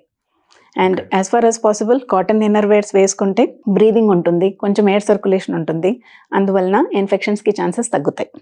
So this is true for all kinds of infections in that area. Urine infections మిగతా రకాలు కూడా రావడం గల కారణం ఏంటి? మనము అంటే నివారించే మార్గాలు ఏంటి? యూరిన్ ఇన్ఫెక్షన్ అనేది ఇంకొకటి common reason. Young adults and later ఏజెస్లో సెక్షువల్ యాక్టివిటీ వలన కూడా చాలా మందికి యూరిన్ ఇన్ఫెక్షన్స్ వస్తాయి. సో అదొక ప్యాటర్న్ ఉంటుంది which we have to identify. In that situation కొన్ని రికరెంట్ యూటీఐ అని ఒక సిచ్యువేషన్ ఉంటుంది, లైక్ 6 monthsలో more than 2 times అలాగ వస్తుంది, 1 yearలో more than 3 times అలాగ వస్తుంది అనే పరిస్థితిలో మేము పోస్ట్ కోయిటల్ ప్రొఫిలాక్సిస్ అంటాం. అంటే ఆఫ్టర్ ఇంటర్ కోర్స్ ఒక టాబ్లెట్ తీసుకోమని చెప్తాము. కానీ అది ఒక బ్రాడ్గా నేను ఐడియా ఇస్తున్నాను. This has to be again discussed with 1 person individually. దాన్ని బట్టి మేము ట్రీట్మెంట్ అడ్వైస్ చేస్తాం. సో దానికి 100% ప్రొటెక్షన్ అనే విధానం ఉండదు. బట్ బ్లాడర్ ఎంటీ ఉంచుకోవడం before sexual activity and after sexual activity is very helpful. సాధారణంగా మనకు శస్త్రచికిత్సలు అభివృద్ధి ఎంతో వచ్చిన తర్వాత ఫస్ట్ ఓపెన్ సర్జరీ ఉండేది, తర్వాత ఇప్పుడు కీ హోల్ సర్జరీ, లాప్రోస్కోపిక్ అంటున్నాం. తర్వాత మీరు వీనోట్స్లో నిష్ణాతులు హైదరాబాద్లో ఎంతమంది ఉన్నారు అవైలబుల్ రైట్ నౌ? నాకు ఎగ్జాక్ట్గా పేర్లు నంబర్స్ తెలియవు, but it is not like a very complex thing. Vaginal surgeries ఎవరెవరు చేస్తారో వాళ్ళందరూ వీనోట్స్ చేయగలరు. సో ఈ వీనోట్స్ ఇస్ బేసికలీ దాని ఫుల్ ఫామ్ అంటే vaginal natural orifice transluminal endoscopic surgery. So ఎలాగ ఎసోఫెగస్ లైక్ ఎండోస్కోపీ అనేది అందరికీ తెలుసు. గ్యాస్ట్రోఇంటెస్టైనల్ ట్రాక్ట్ అంటే పేగుల్లో కింద నుంచి పై నుంచి టెలిస్కోప్ పెట్టి చూసి చాలా ప్రొసీజర్స్ చేస్తారు. అలాగే లాప్రోస్కోపీ అంటే కడుపు లోపల మన టెలిస్కోప్ పెట్టి చూడడం. ఆర్థ్రో అంటే జాయింట్ లోపల టెలిస్కోప్ పెట్టి చూడడం.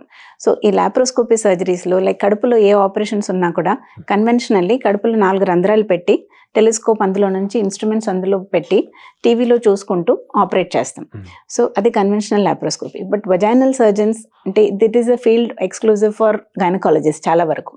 సో మాకు సేమ్ ఆపరేషన్స్ వజైనల్ రూట్ నుంచి చేయడం మాకు ట్రైనింగ్ ఉంది, ఎక్స్పీరియన్స్ ఉంది, and we're more comfortable operating that way. So ఈ పరిస్థితుల్లో we use the advance technology of laparoscope or robot. Laparoscope రోబోట్లో అడ్వాంటేజెస్ ఏమంటే మేము కొంచెం గ్యాస్ ఫిల్ చేస్తాము అబ్డామెన్లో. ఆ గ్యాస్ ఫిల్ చేసినందుకు మాకు ఆర్గన్స్ ఇంకా క్లియర్గా కనపడతాయి. ఇంకా మేము డ్యామేజ్ ఏదైనా కాంప్లికేషన్ చేసే ఛాన్సెస్ తగ్గిపోతాయి. సో అదే టెక్నాలజీ మేము వజైనల్ రూట్ ద్వారా చేసినందుకు ప్రొసీజర్ సేమ్ వే మేము చేయగలుగుతాము. ద అడ్వాంటేజ్ ఈస్ దట్ కడుపులో ఏమి కట్స్ కనపడవు. So కాస్మెటికల్లీ it is definitely pleasing. Nobody likes cuts. And అదే కాకుండా మొత్తం కాస్మెటిక్ పర్పస్ కాకుండా chances of infections in the holes అవన్నీ తగ్గిపోతాయి. అండ్ పెయిన్ ఉండదు. పెయిన్ లేనందుకు త్వరగా రికవరీ అవుతుంది. 1 డేలో patient can go home. And only go home కాదు, అన్ని వాళ్ళ రొటీన్ యాక్టివిటీస్ మొదలు పెట్టేసుకోవచ్చు. అంటే నేను ఆపరేట్ చేసిన ఎంతోమంది పేషెంట్స్ చెప్పారు, లైక్ మండే ఆపరేట్ చేస్తే ట్యూస్డే మధ్యాహ్నం ఇంటికి వెళ్ళిపోయి రాత్రి మేమే వంట చేసుకున్నాము. So this is like we feel happy that we are able to give that quality of service. So it is like using technology for improved outcomes. అంటే ఇప్పుడు రికవరీ ఎంత ఫాస్ట్ ఉంటుంది when comparing with the traditional అంటే ఇప్పుడు నార్మల్స్కి రావడానికి? Laparoscopy ఆపరేషన్స్లో usually it is like recovery 4-5 డేస్లో అవుతుంది. సో దీనికి recovery is comparable. Only thing is ఇంకా ఒక డే ఫాస్ట్గా అవుతుంది రికవరీ అని ఈజ్ వాట్ వీఆర్ సీయింగ్. కానీ ఇప్పుడు లాంగ్ టర్మ్ స్టడీస్ గ్లోబల్లీ అవుతున్నాయి. So it is definitely known that conventional laparoscopy కన్నా ఇదేం తక్కువ కాదు. రాదర్ డెఫినెట్లీ కొన్ని అడ్వాంటేజెస్ ఉన్నాయి. So as of now vNOTES ద్వారా మీరు ఏ సర్జరీ చేస్తున్నారు మేడం? గర్భసంచి తీసే ఆపరేషన్స్ ఆర్ కామన్లీ డన్. అదే కాకుండా ఓవేరియన్ సిస్ట్ అని ఉంటాయి. అంటే ఓవరీస్ అనేది గర్భసంచి సైడ్స్లో ఇది ఓవరీ ఒక్కొక్క ఓవరీ ఉంటుంది. దాంట్లో అబ్నార్మల్గా సిస్ట్లు వస్తాయి. So that can be big cyst also, that can be small also. ఏదున్నా కూడా మేము వెజైనల్లీ అప్రోచ్ చేయడానికి వీలుంటుంది. సో గర్భసంచి తీసే అవసరం లేదు. We go through 1 whole and we put our instruments through that. And అదే టీవీలో చూసుకుంటూ మేము ఆ సిస్ట్ అంతా తీసేయడానికి వీలవుతుంది. లాప్రోస్కోపీలో అయినా ఇంత పెద్ద సిస్ట్ 1 సెంటీమీటర్ హోల్లో తీయాలంటే అది మేము బ్యాగ్లో వేసి ఆ బ్యాగ్ని బయటికి తీసి దాన్ని తీసేస్తాము. ఇది కూడా అలాగే బ్యాగ్లో వేసి మేము కింద నుంచి తీసేయచ్చు. So it's only about the way you are comfortable and మన ట్రైనింగ్ మీద మన అలవాటు మీద డిపెండెంట్ ఉంటుంది. But we can get equally good results. ఇంకోటి మేడం, గర్భసంచికి సంబంధించి యాక్చువల్గా అంటే ఇప్పుడు మీకు తెలిసే ఉంటుంది, ఆరోగ్యశ్రీ జరిగిన కొత్తలో మెదక్లో ఒక గ్రామంలో అందరికి గర్భసంచులు తీసేశారు. యాక్చువల్గా గర్భసంచిలో అంటే కడుపు నొప్పి వెళ్తే చాలు మీకు గర్భసంచి తీసేయాలని తీసేశారు. అంటే రాంగ్ ప్రాక్టీస్. అవును, అంటే డాక్టర్స్ జోక్స్లో ఒకసారి చెప్పేవారు ఎందుకు తీయాలంటే ఉన్న వాళ్ళకి అందరికీ తీయాలి అని. అది చాలా తప్పు కాన్సెప్ట్. అవును. సో అసలు గర్భసంచి అనేది ఏ సందర్భాల్లో తీస్తారు, ఏ సందర్భంలో తీయకూడదు అని మీద అవగాహన పెంచే ప్రయత్నం. Okay, that's a very big topic మీరు అడిగింది. నేను కన్సైజ్ చేసి చెప్తాను. సో యూట్రస్ బేసికలీ ఏదైనా ప్రాబ్లం ఉంది అంటేనే దానికి మనం ట్రీట్మెంట్ గురించి ఆలోచించాలి. So most common problems are like excessive bleeding or pain ఉన్నప్పుడు, బ్లీడింగ్ ఉన్నప్పుడు దానికి రీజన్స్ ఏంటి అని మేము ఫస్ట్ కనిపెట్టాలి. దానికి అల్ట్రాసౌండ్ స్కాన్స్ అవసరం ఉంటాయి. కొంతమందికి బయోప్సీ కూడా అవసరం ఉంటుంది. అది చూసేసి సపోజ్ ఇది మెడికల్లీ ట్రీటబుల్ కాదు అంటే ట్యాబ్లెట్స్తో కానీ సింపుల్ ప్రొసీజర్స్తో కానీ ట్రీటబుల్ కాదు అని అనుకుంటే మెరనా అని ఒక డివైస్ ఉంటుంది. అది హార్మోన్ డివైస్. అది యూట్రస్ లోపల ఫిట్ చేసేస్తే వేరే పెద్ద గడ్డలు అలా లేనప్పుడు అది చాలా బాగా పనిచేస్తుంది. కానీ that is not like 100% also. So ఒక్కొక్క కేస్ బేసిస్ మీద మేము డిసైడ్ చేయాలి. కొన్ని కండిషన్స్ లైక్ ఉంటాయి, ఇంత పెద్ద ఫైబ్రాయిడ్ ఉంటుంది అంటే గడ్డ, ఆ కేసులో మెడిసిన్స్కి పనిచేయదు, ఏ సింపుల్ ట్రీట్మెంట్కి పనిచేయదు. అది కింద క్యాన్సర్లో మారే అవకాశం ఉందా లేదా అనేది కూడా మేము ఆలోచించాలి. బికాజ్ ఏదైనా చాలా ఫాస్ట్గా పెరుగుతుంది అని అంటే క్యాన్సర్ ఆలోచన మా మైండ్లో ఉంటుంది. సో ఈ కండిషన్స్లో గర్భసంచి తీయవలసి వస్తుంది. అదే కాకుండా క్యాన్సర్ బిగినింగ్, సో ప్యాప్స్మియర్ అనేది టెస్ట్ ఈ మధ్య అందరికీ తెలిసింది అని నేను అనుకుంటున్నాను.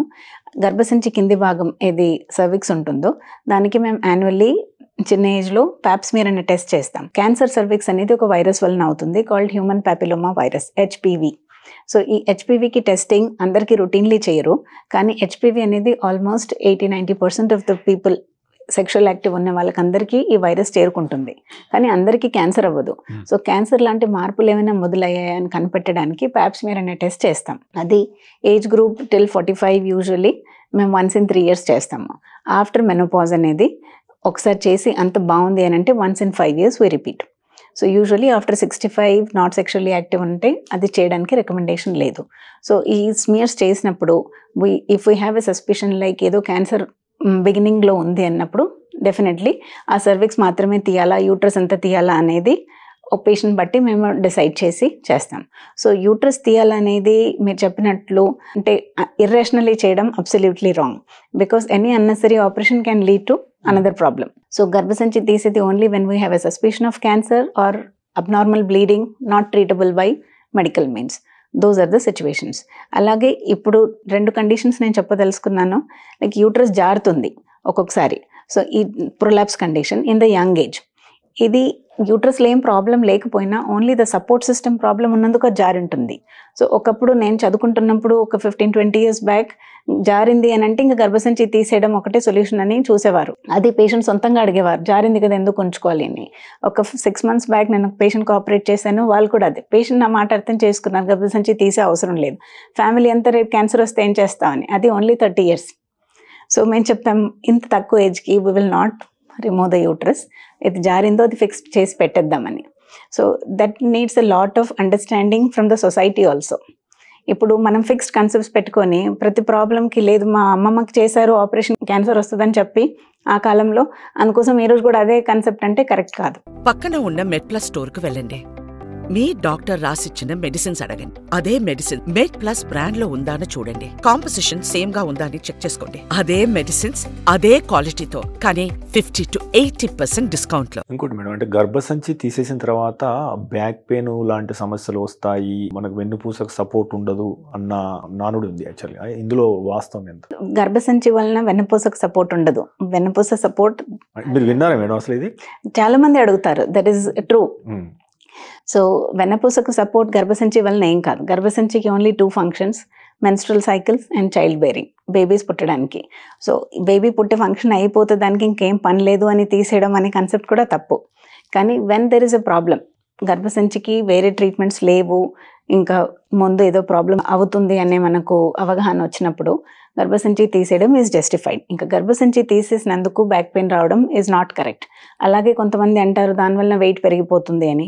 వెయిట్ పెరిగేది ఆపరేషన్ చేసిన తర్వాత ఏదో పెద్ద ఆపరేషన్ అయిపోయిందని 3 నెలలు కూర్చొని కదలకుండా హెల్దీ ఫుడ్ అనుకుంటూ ఓవర్ న్యూట్రిషియస్ ఫుడ్ తినేస్తే ఆబ్వియస్లీ ఎవరికైనా వెయిట్ పెరుగుతుంది. సో అది ఆపరేషన్ మీద బ్లేమ్ చేయడం, యూట్రస్ మీద బ్లేమ్ చేయడం కరెక్ట్ కాదు. సో గర్భసంచి operation when it is needed we must do. Only thing is when it is not needed and we do, we can land in other problems. So other problems అనేది ఒకటి vault prolapse అనే ఒక condition ఉంది. vault అంటే the upper part of the vagina. So నేను చిన్న చూపిస్తాను. So గర్భసంచి తీసేసిన తర్వాత మనం ఇది vagina will be like this, ఒక సిలిండ్రికల్ ఆర్గన్ లాగా ఉంటుంది అంతే. సో ఇది ఇక్కడ చూపిస్తున్నాను. This is the opening of the వజైనా, అంటే డెలివరీ దారిది ఓపెనింగ్. సో లోపల ఇదంతా కనపడదు, but it will be blind pouch అని అంట. సో దీనిపైన గర్భసంచి ఉన్నది తీసేసాం. గర్భసంచి మామూలుగా ఈ ప్రాంతంలో ఓపెన్ అవుతుంది. తీసేసిన తర్వాత ఇక్కడ కుట్టేసేస్తాం. అది ఏ విధానంగా హిస్టరెక్టమీ చేసినా ఈ లెవెల్లో కుట్లు ఉంటాయి. సో ఈ వాల్ట్ ప్రొలాప్స్ అనే కండిషన్లో ఇక్కడ సపోర్ట్స్ సరిగా వేయనందుకు లేకపోతే తర్వాత లూజ్ అయిపోయినందుకు ఈ ఓపెనింగ్ ఇలాగే ఉండి ఈ వాల్ట్ ఈ పార్ట్ని వాల్ట్ అంటాం. ఇది జారిపోయి ఇలాగ ఇవర్ట్ అయిపోతుంది. సో పై భాగం కిందకి వచ్చేస్తే ఆబ్వియస్లీ ఇది థైస్ మధ్యలో బయటికి వెళ్ళబడుతుంది. సో నార్మల్గా నడవడానికి కూడా కష్టం అయిపోతుంది condition as it progresses. So ఇది ఎలాగ వచ్చేది స్లోగా కొంచెం కొంచెం జారుకుంటూ కొన్ని నెలల్లో అంత బయటకు వచ్చేస్తుంది. ఈ కండిషన్ని వాల్ట్ ప్రొలాప్స్ అంటాం.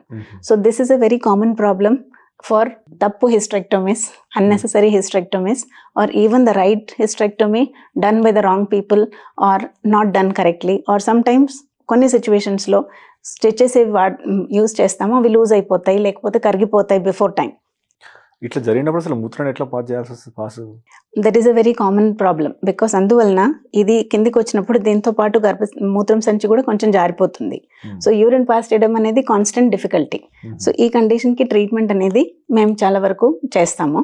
సో దీనికి ఒక సింపుల్, కొంతమంది ఎవరు ఆపరేషన్ చేయడానికి హై రిస్క్ ఉంటారో చేయలేమంటే ఇది లోపల పెట్టేసి ఇక్కడ రింగ్ ఫిట్ చేస్తాం. ఒక సిలికాన్ రింగ్ వస్తుంది, దాన్ని పెసరి అంటాం. అది ఫిట్ చేసేస్తే ఈ ప్రాబ్లం సాల్వ్ అయిపోతుంది వితౌట్ ఆపరేషన్ ఆల్సో. సో ఎవరు చాలా ఓల్డ్ ఏజ్ వాళ్ళు ఉంటారో, ఎవరికి సెక్షువల్ యాక్టివిటీ అవసరం లేదు అసలు, వాళ్ళకు దిస్ వర్క్స్ వెల్. లేదంటే కొంతమందికి like if you want to buy time for operation, like 3 months తర్వాత చేయాలి అని అంటే ఈ పెసరి పెట్టేసి వీ కెన్ మేనేజ్. అప్పుడు urine passing, motion passing also can be done. లేదు అని అంటే దీంతో day to day life becomes very difficult. So ఇప్పుడు ఎవరు ఫిట్ ఫర్ సర్జరీ ఉన్నారు ఆర్ కొన్ని రోజుల్లో ఫిట్ అయిపోతారు, వాళ్ళకి ప్రాపర్ సర్జికల్ ట్రీట్మెంట్ ఇవ్వాలి. ఈ సర్జికల్ ట్రీట్మెంట్ అనేది ఓపెన్ మెథడ్, లైక్ కట్ చేసేది ట్రెడిషనల్ వే. అది కాకుండా లాప్రోస్కోపీ ద్వారా ఆ రోబోట్ ద్వారా ఈ ప్రొసీజర్ చేస్తాము. వేర్ ఇది ఇలాగ పైకి పుష్ చేసేసి ఒక మెష్ ఉంటుంది. సో మెష్ అనేది ఎలా హర్నియాలో యూస్ చేస్తారో అలాగే ఇలాగ వై షేప్లో మెష్ ప్లేస్ చేస్తాం. ఒక లిమ్ ముందు, ఒక లిమ్ వెనకాల and 1 limb to the bone, అదే వెన్నపూసకి బ్యాక్ బోన్కి సపోర్ట్ చేసి పెడతాం.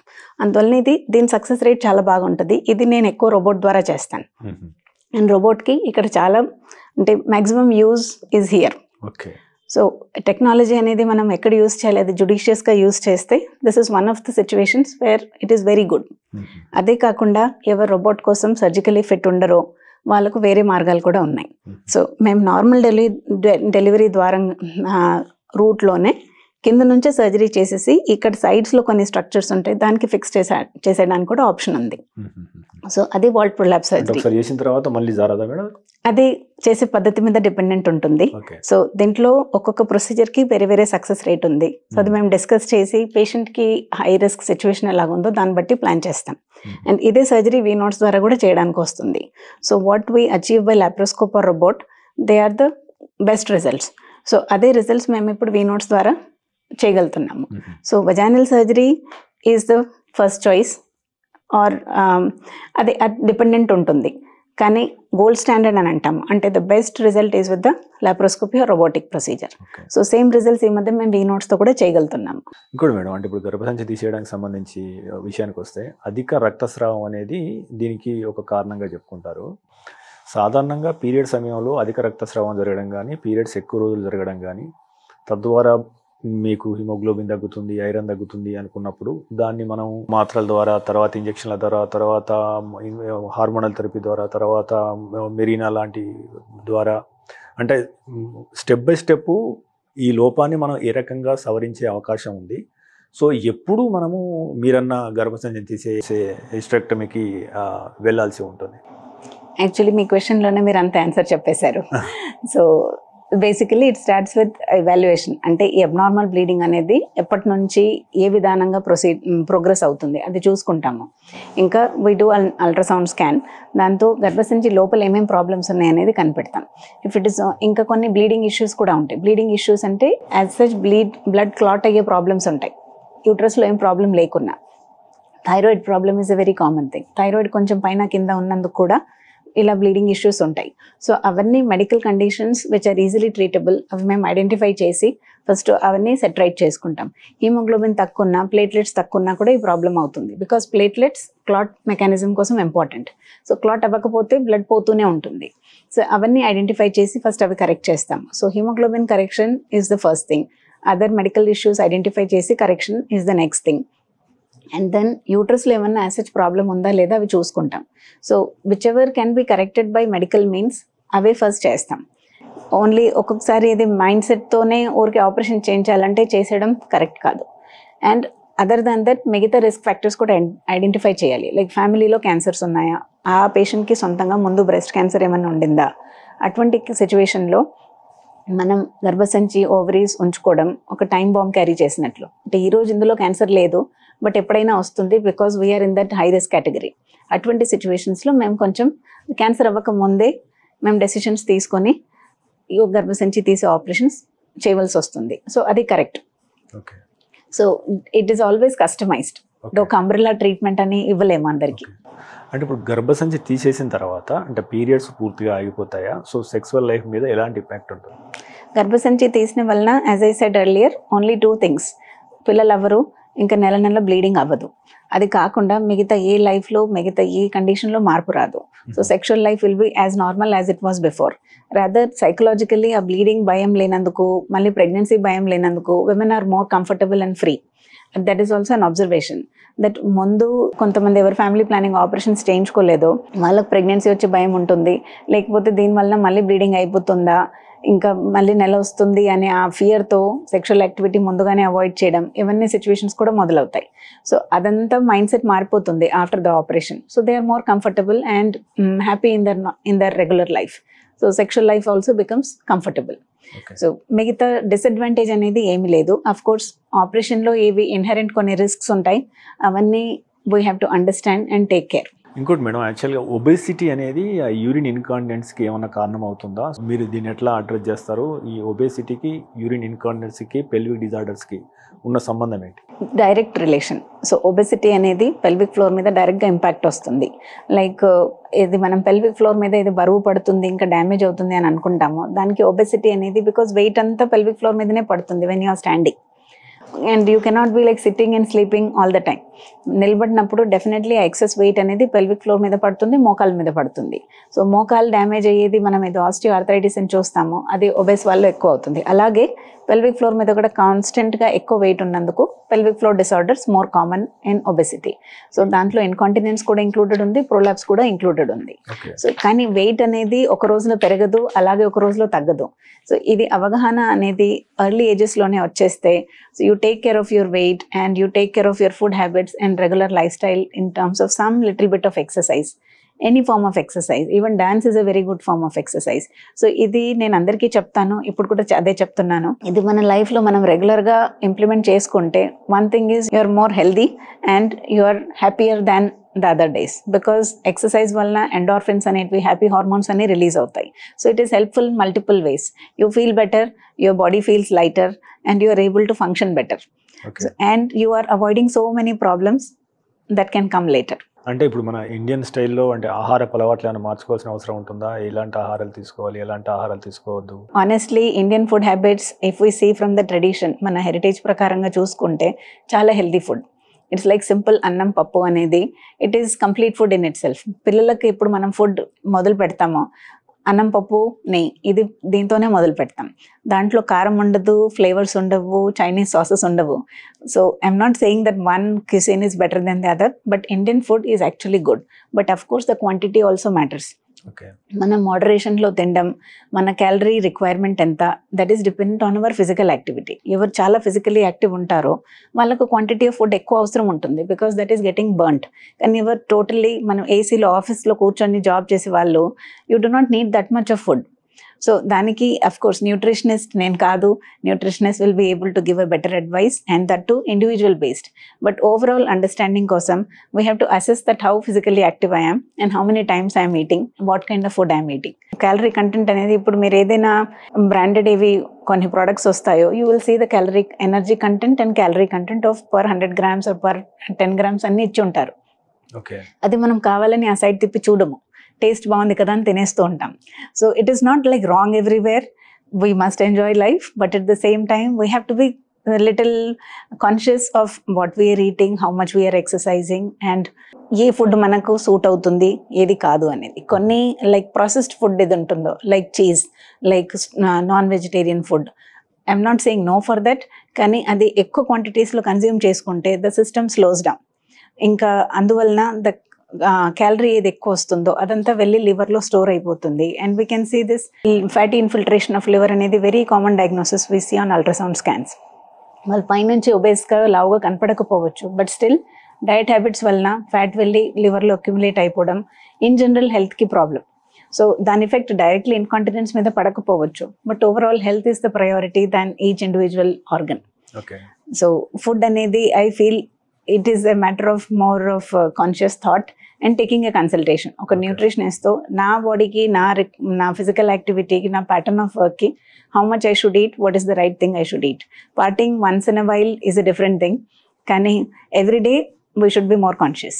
సో డాక్టర్ గారు, అంటే ఇప్పుడు ఒక మహిళ జీవితంలో సాధారణంగా రజస్వాలు అవడము లేదా పెళ్లి కావడము, తల్లి కావడము ఎంత ఇంపార్టెంట్, మెనోపాజ్ దశ కూడా ఓ రకమైన మైలురాయి అని చెప్పొచ్చు. సో మెనోపాజ్కి వచ్చినప్పుడు యాక్చువల్గా మహిళలు హార్మోన్లలో ఎలాంటి తేడాలు వస్తాయి, సో వాళ్ళు సైకలాజికల్గా ఎలాంటి మార్పులకు లోనవుతారు, ఆ స్థితిలో మహిళలు చేయాల్సిన పనులేంటి, చేయకూడని పనులేంటి? మెనోపాజ్ అనేది ఆ వర్డ్లో మీరు చూస్తారు, there is a pause.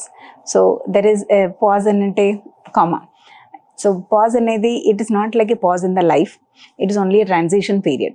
So basically ఎలాగ మీరు చెప్పారో, చిన్నప్పటి నుంచి different phases we see and reach that stage.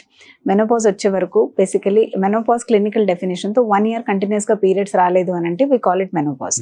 But peri menopause అనేది ఒక transition phase that can be 5 years or more.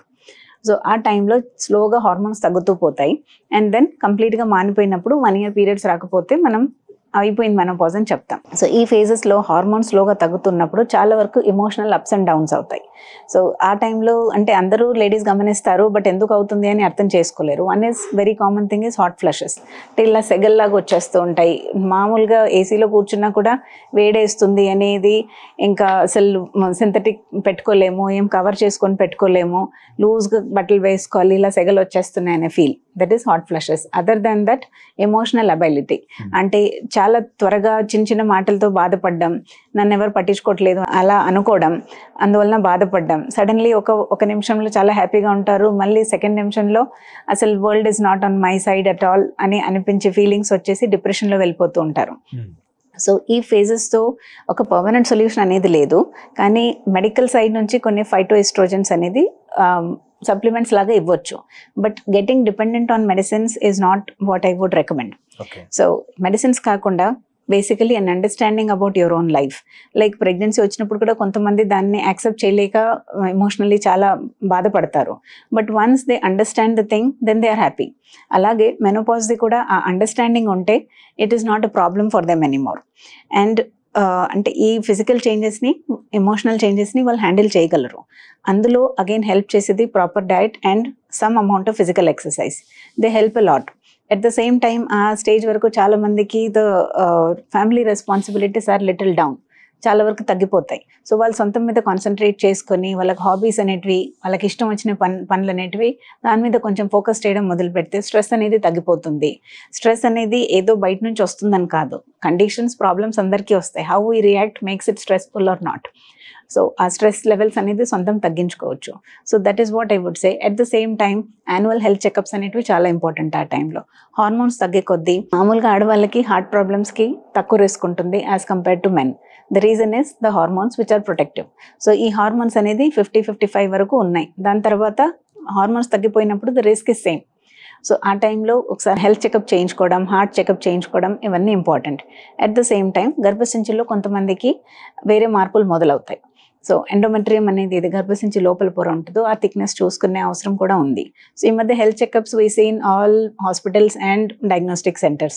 So that is not just business, that is necessary. Because health checkup చేసుకుంటే మనం ఏదో disease advanced అయ్యే ముందే we can identify and take the necessary steps. So one consultation with the doctor, regular physical activity, proper diet, keeping yourself calm and engaging yourself into something you like. ఇవన్నీ important విషయాలు, like few tips to pass through the menopause phase comfortably. యాక్చువల్గా మీరు ఈ రంగంలో దశాబ్దానికి పైగా సేవలు అందిస్తున్నారు కనుక ఇప్పుడు యాక్చువల్గా గత 10 ఏళ్లలో ఈ యూరో గైనకాలజీ విభాగంలో బికాజ్ ఆఫ్ టెక్నాలజీ ఎలాంటి అభివృద్ధి జరిగింది, అది చికిత్సలో ఏ రకంగా మార్పు చెందుతూ వస్తుంది, అదే రకంగా ఈ ఏఐ కానీ రోబోటిక్స్తో కానీ వచ్చే 10 yearsలో ఈ రంగం ఏ రకంగా మారే అవకాశం ఉంది, ఎలాంటి వ్యాధులకు కానీ ఎలాంటి ప్రొసీజర్స్ ఎలా మారే అవకాశం ఉంది? యూరో గైనకాలజీ అనే సబ్ స్పెషలైజేషన్ మొదలైనప్పటి నుంచి there has been a complete evolution. Evolution అంటే ఒకప్పుడు ఈ identification of the problem itself was not easy. So ఈ ప్రాబ్లం ఎలాగ వస్తుంది, దాని మెకానిజం ఎలాగ ఉంది, అది అర్థం చేసుకుంటేనే మేము ట్రీట్మెంట్ ప్లాన్ కూడా చేయగలుగుతాం. సో ఇదంతా రీసెర్చ్ వెస్టర్న్ కంట్రీస్లో చాలా అయ్యింది ముందు. దాన్ని బట్టి వాళ్ళు ఇది ట్రీట్మెంట్ ప్లాన్స్ ఇచ్చారో అవి మేము పాటించడం మొదలు పెట్టాము. సో ఈ కండిషన్స్లో first it was like open surgeries. కొన్ని మెషర్స్ ట్రై చేశారు, మెషర్స్ కొన్ని పని చేసాయి, కొన్ని పని చేయలేదు, అందువలన కొన్ని కాంప్లికేషన్స్ కూడా వచ్చాయి. సో ఈ మధ్య ఇప్పుడు రీసెర్చ్ చేసి ఇవి అబ్సల్యూట్లీ ప్రోవన్ అండ్ సేఫ్ ఉన్నాయో ఆ టెక్నిక్స్ అన్ని మేము వాడుతున్నాము. And now coming to robotics which is like the advance. అంటే ఇది F1 అనేది మనం చూస్తాము, it looks like very attractive and everybody wants to jump in to it. కానీ the utility of it and అది again the use of AI, artificial intelligence అనేది artificial after all, that is something man-made. So our intelligence is the primary one and we have created artificial intelligence. We ante నేను ఒక్కదాన్ని not as an individual, but of course those who are working in it is, it is the human mind which has prepared the AI. But AI, the concept is that it can advance on its own. అందువల్లనే ఏఐకి చాలా judiciously మన వర్క్లో use చేసుకుంటాం. So it is not like మనం మీద భయపడతాము as we seen కొన్ని sci-fi మూవీస్లో చూస్తాము that AI will take over us అని. అలా కాదు నేను ఇప్పుడు అనేది. ఓన్లీ థింగ్ ఇస్ ఏఐ అనేది మాకు డెఫినెట్లీ ఇప్పుడు హెల్ప్ చేస్తుంది. So it is still in our control. ఇంకా robot surgeries as we say, it is not the robot which operates. Robot సొంతంగా ఆపరేట్ చేయదు. రోబోట్వి ఇవి ఆర్మ్స్ ఉంటాయో, లాప్రోస్కోపీలో మా చేతిలో ఇన్స్ట్రుమెంట్స్ ఉంటాయి, రోబోట్కి ఆర్మ్స్ ఉంటాయి, చేతులు ఉంటాయి, అందులో మేము ఇన్స్ట్రుమెంట్ ఫిక్స్ చేస్తాము and we operate the robot sitting on a console. దాంతో అడ్వాంటేజెస్ ఏమనంటే మా movements are very much precise. లాప్రోస్కోపీలో ఇఫ్ యూఆర్ టైర్డ్ 4 hours చేసిన తర్వాత చేయి కొంచెం కదులుతుంది, ఆ కదిలే చేయిలో ఏదో డ్యామేజ్ అయ్యే అవకాశం ఉంటుంది, ఎంత ఎక్స్పర్ట్ హ్యాండ్స్లో అయినా. నేను ఊరికి సింపుల్గా చెప్పాలని ట్రై చేస్తున్నాను. It's not that like really కదిలి ఏదో డ్యామేజ్ అవుతుందని కాదు, బట్ హ్యూమన్ ఫటీగ్ అంటే అలసిపోయిన తర్వాత ఈ ఫ్యాక్టర్స్కి ప్రాబ్లమ్స్ ఛాన్సెస్ ఉంటాయో అవన్నీ రోబోట్లో తగ్గిపోతాయి. బికాస్ అండ్ ద మ్యాగ్నిఫికేషన్ అంటే మామూలుగా ఒక ఉండేది 100 times మ్యాగ్నిఫై అయ్యి మాకు కనపడుతుంది. అలా ఉన్నప్పుడు ద ప్రెసిషన్ ఈస్ ఎక్సలెంట్. అంటే ఒక చిన్న బ్లడ్ వెసల్ అయినా బ్లీడింగ్ కాకుండా మేము ముందే జాగ్రత్త తీసుకోవడానికి అవకాశం ఉంటుంది. ప్రతి మిల్లీమీటర్ ఒక instrument movement is something which we can control. అదే ఓపెన్ సర్జరీస్లో లేదు. AI is basically intuitive. అంటే మెషిన్ విల్ సెన్స్ ముందు ఏమ కాబోతుంది అని, అది సెన్స్ చేయడానికి డేటా అంతా మేమే ఇచ్చి ఉంటాం ముందు. So the machine is fed with the information. So next ఏదైనా ప్రాబ్లం రాబోతుంది అని అంటే that will give us a warning that next ఇది అవ్వచ్చు అని. So we know what to anticipate and take the necessary steps. So here also it is basically the human element. అంటే robot use చేస్తున్నామంటే doctor judgement మీదనే అది robot పనిచేస్తుంది. Only thing is the precision is better and chances of complications are very less and unnecessary movement, unnecessary dissection ఉండదు. అందువలన recovery కూడా బాగుంటుంది, pain తక్కువ ఉంటుంది అండ్ ఆ ప్రెసిషన్ వలన బ్లడ్ లాస్ కూడా చాలా తక్కువ ఉంటుంది. So those are all the advantages of robotic surgeries. So robotics basically ముందు ఎక్కువ ఆంకోలో ఇంకా హార్ట్ సర్జరీస్లో యూజ్ అయ్యాయి కొన్ని కంట్రీస్లో. ఇండియాలో ఆంకో కోసం ఇంకా బినైన్ గైనకాలజీ అంటే క్యాన్సర్ లేని గైనకాలజీ కేసెస్ కోసం చాలా యూజ్ అవుతున్నాయి and the results are very good. So it is always like, but నేను ఇందాక ఒక నేషనల్ కాన్ఫరెన్స్ అటెండ్ చేస్తే నాకు ఒక ఎక్స్పర్ట్ అడిగారు, సో డూ యూ థింక్ ఇవన్నీ రిప్లేస్ చేసేస్తాయా నార్మల్ సర్జికల్ స్కిల్స్ని అని. లేదు, అసలు కాదు. Normal surgical skills are the basic. దాంతోనే మేము రోబోట్కి నేర్పించి ట్రైన్ చేస్తాం. So normal the surgical skills by the humans, by the doctors is the primary thing. దాని తర్వాత టెక్నాలజీని మనం యూజ్ చేసుకొని మన పర్ఫార్మెన్స్ ఇంకా ఇంప్రూవ్ చేసుకోవచ్చు. So doctors performance is better అంటే ఆబ్వియస్లీ పేషెంట్ ఇస్ బెనిఫిటెడ్. ఇంకా లెస్ పెయిన్, బెస్ట్ అవుట్కమ్స్తో పేషెంట్ ఇంటికి వెళ్ళిపోగలరు త్వరగా. సో ఏఐ అండ్ రోబోటిక్ సర్జరీస్లో early recovery is a very good advantage. Precision, so complications are less. Women reproduction system మీద vast knowledge ఉన్నది కాబట్టి, అంటే ఇప్పుడు రీసెంట్గా ఎంతమంది ఒక ఆర్టికల్స్ అవుతా అంటే WHO article 1 in 6 people in the world are facing సంతాన సమస్యలు. ఈ ఫెర్టిలిటీ ఇష్యూస్ ఉన్నాయి వాళ్ళకి 1 in 6 people in the world and 25% of the cases of the world belongs to India. So అసలు భారతీయుల్లో ముఖ్యంగా మహిళల రీప్రొడక్షన్ సిస్టంలో ఏం జరుగుతుంది, వీళ్లకు ఈ లెవెల్లో సంతాన సమస్యలు రావడం గల కారణం ఏంటి? ఇప్పుడు గల్లీలో ఒక IVF సెంటర్ అయింది, IUI, IVF అనుకుంటా, ఇప్పుడు ఎగ్ ఫ్రీజింగ్, ఎంబ్రియో ఫ్రీజింగ్, దీని గురించి ఎక్కువ చర్చ నడుస్తుంది యాక్చువల్గా. సో అంటే గతంలో సరదాగా జరిగిపోయేది, ఇంట్లో పిల్లల్ని కన్నారు, ఒక 7 మంది 8 మందిని కన్నారు దగ్గర నుంచి వెళ్ళి, కరెక్ట్. ఇప్పుడు ఒక్కరిని కనడానికి ఎందుకు ఇంత సమస్యలు క్రియేట్ అవుతున్నాయి? దీనికి ఒక ఆన్సర్ చెప్పడం కష్టం, but ya it is again over time అయిన చేంజెస్. సో ఇప్పుడు ఈ కాలంలో ఇంట్లో హోమ్ డెలివరీ 7-8 డెలివరీస్ సొంతంగా ప్రెగ్నెన్సీ వచ్చేసి ఈజీలీ వితౌట్ ప్రాబ్లమ్స్ అయిపోయిన కేసెస్తో పోల్చుకుంటే ఆ టైంలో it was completely Indian culture.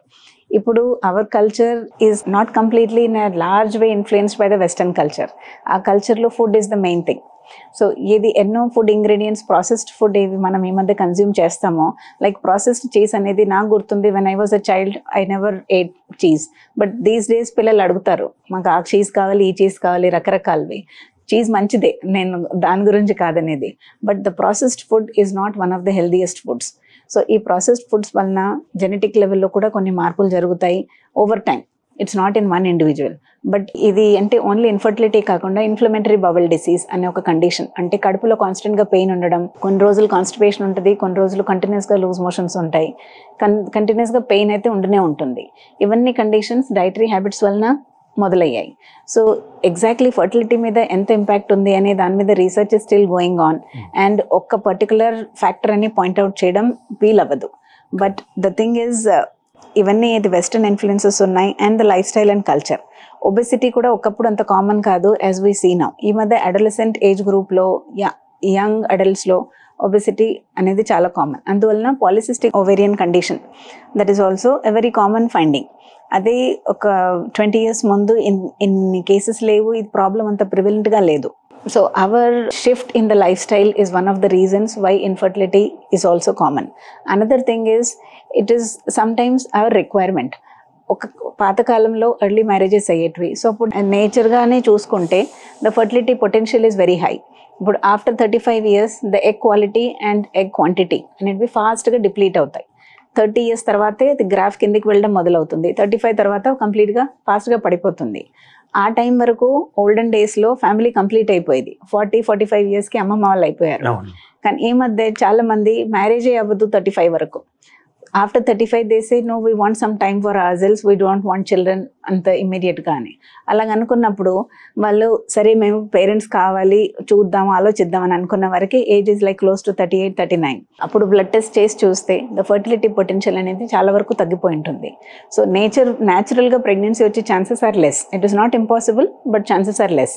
కానీ ఇప్పుడు ఈ మధ్య everything goes as per the plan. 4 years తర్వాత ఏ కాలేజ్లో అడ్మిషన్ తీసుకోవాలని ఈ రోజు నుంచే ప్రిపరేషన్ చేస్తాం. అలాగే ఇప్పుడు మాకు కావాలి ప్రెగ్నెన్సీ అని అంటే ఇంకా ఇలా వెంటనే రావాలి అనే concept is in the mind. అలాగున్నప్పుడు obviously they want immediate results, అంటే IVF is the solution. So అందువలన IVF is in demand. So it is not doctor driven or patient driven or market driven, but overall it is like society culture is heading towards it. Anduvallane anta demand unnanduke hospitals are also coming up, and because hospitals are coming up, people are like undi kada, why not take the facility. Natural ga wait cheste అవుతుందా లేదా అనేది ప్రశ్న. And again patience అనేది ఈ మధ్యలో అందరిలో తగ్గిపోయింది. చూద్దాము, వస్తే సరే రాకపోయినా సరే అనేది nobody wants to accept that. అందువల్లనే I think it is a very complex thing. We cannot like give a solution here, nor we can find one exact reason. But I think for this reason ఎర్లీగా marriage చేసి మీ కెరియర్ని ఆపేసేయండి అని కూడా మేము చెప్పలేం. But at the same time there can be a balance. Pregnancy at the right time is a good idea. Of course family support ఉండాలి. And pregnancy is not an end to career. There are so many professionals వారి family and profession అంతా manage చేసుకుంటున్నారు. And అంటే only women have this problem అని అనుకోవడం కూడా it's not correct. There are many people who like advocate equality. So equality at mind, equality at work is what is important. So ఏదో మేమే పాపం అని అనుకునే అవసరం కూడా లేదు. It is like something responsibility you decide to take, and you have to strike a balance. Of course support అవసరం, and I feel that ఈ మధ్య everybody comes forward to support with the right intention and with the right mindset. Things can be balanced. అంటే ఇప్పుడు ఈక్వాలిటీలో ఏమన్నా పరిణామాలు జరుగుతున్నాయి కదా, పరిణామక్రమం ఈక్వాలిటీలో. Equality అదే ఆఫ్టర్ 35 అనేది ఈక్వాలిటీ తగ్గిపోతుంది. సో బట్ అంటే బిఫోర్ దట్ అట్నే ఉంది, ఇప్పుడు అట్నే ఉంది తప్పించి దేర్ ఇస్ నో అంటే ఎవల్యూషన్ అని అనేది. What is the evolution in the reproduction system? That is the natural way. It is not like the nature system will not undergo evolution in a matter of 50 years or 100 years. ఆ evolution అంత మారడానికి it takes centuries. అంటే in general if we see the evolution, ఒకప్పుడు human being ఎలాగ structure ఉండిందో ఈ మధ్య ఎలాగ ఉండిందో దానికి సెంచురీస్ పట్టాయి. సో ఫర్టిలిటీ పొటెన్షియల్ కూడా ఇంత త్వరగా ఒక 50 yearsలో ఏదో మార్పు జరగదు. So that is the natural way. Only thing is మన life situations are different now. అప్పుడు 20 yearsకి మదర్ అవ్వడానికి people were happy, but medically recommendation is after 20 pregnancy వస్తే okay, because before 20 there are high risk. Body and mind రెండు మెచ్యూర్గా ఉండవు. Between 20 and 30 pregnancy plan చేసుకొని family finish చేసుకోవడం was the trend and it is a very healthy way. But after 30, if you start thinking of marriage, after 35, you start thinking of babies, then definitely the situation is different when nature is not on our side. So against the nature వెళ్తున్నప్పుడు obviously we have to take assistance from some technology. So that is ART, Assisted Reproductive Technologies. So ఇది కంప్లీట్గా తప్పు అనలేము, కంప్లీట్గా తప్పనిసరిగా అవసరము అని కూడా అనలేము. సో డాక్టర్ గారు, సాధారణంగా కొందరికి అంటే మూత్రనాళం మూసుకుపోవడం, తద్వారా మూత్రం విసర్జించడంలో సమస్యలు ఎదురవుతున్నాయి. దీని గల కారణాలు ఏంటి? ఈ సమస్యను ఎలా పరిష్కరించాలి? సో యూరిన్ సరిగా రాకపోవడం, ఫ్రీగా రాకపోవడం అనేది దానికి చాలా కారణాలు ఉంటాయి. ఆడవాళ్ళలో పర్టికులర్గా most common reason is recurrent infections. అంటే మళ్ళీ ఇన్ఫెక్షన్స్ వచ్చినందుకు స్ట్రిక్చర్ అని అంటాం. అంటే యూరిన్ వచ్చే దారి సన్నగా అయిపోతుంది. సో అది ఒక 3 to 4 centimeters ఉన్న లెంగ్త్లో ఒక చోట ఎక్కువగా నేరో అయిపోతే, లేకపోతే ఓవరాల్గా నేరో అవుతే ఈ ప్రాబ్లం వస్తుంది. But more common than this is also prolapse. Prolapse అని అంటే మూత్రపు సంచి జారిపోయినప్పుడు పైప్ పూర్తిగా జారదు, కానీ పైపు ఇంకా బ్యాగ్కి ఏ జంక్షన్ ఉంటుందో ఆ జంక్షన్ కంప్రెస్ అయిపోతుంది. లేదనంటే ఆ బ్లాడర్ ఫుల్ అయినప్పుడు ఆ ఓపెనింగ్ లెవెల్ కింద most of the urine collect అయి ఉంటుంది. ఆ పరిస్థితిలో యూరిన్ వాళ్ళు ఫుల్ ఉన్నట్లు తెలుస్తుంది, కానీ ఎంత ప్రయత్నం చేసినా మొక్కినా అది యూరిన్ బయటికి రాదు. సో ఇది most common problem, that urine చేయాలని ట్రై చేసినా చాలా స్లోగా స్ట్రీమ్ వస్తుంది. లేదు అని అంటే ఆగి పార్ట్స్లో వస్తుంది అండ్ స్టిల్ మళ్ళీ లోపల మిగిలిపోయినట్లు సెన్సేషన్ ఉంటుంది. ఇది కొన్ని బ్లాడర్ పెయిన్ కండిషన్స్లో కూడా అవుతుంది. లైక్ ఇప్పుడు యాక్టివ్గా ఇన్ఫెక్షన్ ఉంటే ఈ ప్రాబ్లం అవ్వచ్చు. అదే కాకుండా బ్లాడర్ పెయిన్ అనే కండిషన్, లైక్ ఇన్ఫెక్షన్ లేకున్నా కూడా బ్లాడర్ లోపల ఇన్ఫ్లమేషన్ అనేది కాన్స్టెంట్గా ఉన్నందుకు ఆ పెయిన్ భరించలేక వాళ్ళు ఒకటేసారిలో యూరిన్ పాస్ చేయలేరు, పార్ట్స్గా వస్తుంది. సో యూరిన్ నేరోగా రావడం, స్లోగా రావడం అంటే నేరో స్ట్రీమ్ అని అంటాం, ఆర్ స్లో స్ట్రీమ్ అలాగా ఉండడం is there can be many reasons. So ee paristhitilo we have to make properly examine and understand the reason. So ee reason anedi identify cheyadaniki konni tests untayi. First is clinical examination. అది కాకుండా cystoscopy అనే test ఉంటుంది. Cystoscopy అని అంటే bladder లోపల మేము telescope పెట్టి చూస్తాం. సో బ్లాడర్ లోపల ఏమైనా ప్రాబ్లం ఉందా, ఇన్ఫెక్షన్ ఉందా, ఇన్ఫ్లమేషన్ ఉందా, అలాగే యూరిన్ పైప్ నిజంగా సన్నగా అయిపోయిందా, అది మేమన్నీ ఐడెంటిఫై చేయగలుగుతాం. ఇదే కాకుండా ఫంక్షనల్ పార్ట్ అండర్స్టాండ్ చేసుకోవడానికి యూరోఫ్లోమెట్రీ అని ఒక టెస్ట్ ఉంటుంది. అంటే యావరేజ్గా మోడరేట్గా ఫుల్ ఉన్నప్పుడు బ్లాడర్ మేము ఒక చైర్ మీద కూర్చొని యూరిన్ పాస్ చేయమని చెప్తాము. ఆ చైర్ అనేది కంప్యూటర్తో కనెక్టెడ్ ఉంటుంది. సో ఇది యూరిన్ పాస్ చేసే కొద్దీ మాకు ఒక గ్రాఫ్ వస్తుంది. ఆ గ్రాఫ్లో స్పీడ్ ఆఫ్ ఫ్లో, ఎంత వాల్యూమ్ పాస్ చేశారు, ఎంతసేపట్లో చేశారు, సో అది పార్ట్స్లో వచ్చిందా, ఒకటేసారి ఎంత వచ్చేసిందా, అదంతా మాకు అర్థమవుతుంది. దాంతో యూరోఫ్లో అయిన తర్వాత లోపల ఎంత యూరిన్ మిగిలింది అనేది మేము చెక్ చేస్తాం. సో దానికి ఇంకా విధానాలు ఉంటాయి. సో అది చెక్ చేస్తే మాకు ఐడియా వస్తుంది దట్ బ్లాడర్ ఎంప్టీయింగ్ అనేది ఎఫెక్టివ్గా ఉందా లేదా. లేదు అని అంటే ఏమేం ప్రాబ్లమ్స్ కనపడుతున్నాయి. సో కొన్ని ప్రాబ్లమ్స్ ఇంకా డీటెయిల్లో అర్థం చేసుకోవడానికి యూరోడైనమిక్ స్టడీ అని ఇంకో టెస్ట్ ఉంటుంది. అది చేయడానికి 20 minutes to 30 minutes అలాగ పడతాయి. సో దాంట్లో యాక్చువల్ ప్రెషర్ చేంజెస్ బ్లాడర్లో, కడుపులో, ఇంకా యూరిన్ వచ్చే దారిలో ఎలాగున్నాయి అనేటివి మాకు డీటెయిల్స్ వస్తాయి. సో ఈ టెస్ట్ అనేది ప్రతి పేషెంట్కి ఇంపార్టెంట్ కాదు. యూరిన్ ఇన్కాంటినెన్స్ ఉన్న కొన్ని కేసెస్కి మేము చేస్తాము. అండ్ యూరిన్ రావడానికి డిఫికల్టీ ఉన్న వాళ్ళకి ఈ టెస్ట్తో మాకు చాలా ఇన్ఫర్మేషన్ వస్తుంది. సో యూరోడైనమిక్ స్టడీ అండ్ దాని బేసిక్ ఈజ్ యూరోఫ్లోమెట్రీ. ఈ రెండు టెస్ట్ చేస్తే ఇది స్లో యూరినేషన్కి రీజన్స్ ఏంటి అనేది అర్థమవుతాయి. అదే కాకుండా ఒక్కొక్కసారి బ్లాడర్ మసిల్ అనేది వీక్ అయిపోతుంది. అది కొన్ని న్యూరలాజికల్ కండిషన్స్లో అవ్వచ్చు, కొంతమందికి ఏజ్తో అవ్వచ్చు, అండ్ కొంతమందికి లాంగ్ టర్మ్ డయాబెటీస్ వలన కూడా అవ్వచ్చు. సో ఇవన్నీ ఐడెంటిఫై చేయడానికి ఈ టెస్ట్ మాకు హెల్ప్ చేస్తాయి. And after we come to a diagnosis, దాన్ని బట్టి మేము ప్లాన్ చేస్తాం. ఇదే కాకుండా one more common reason in women is actually urine దారి అనేది ఏమీ నేరో అవ్వదు.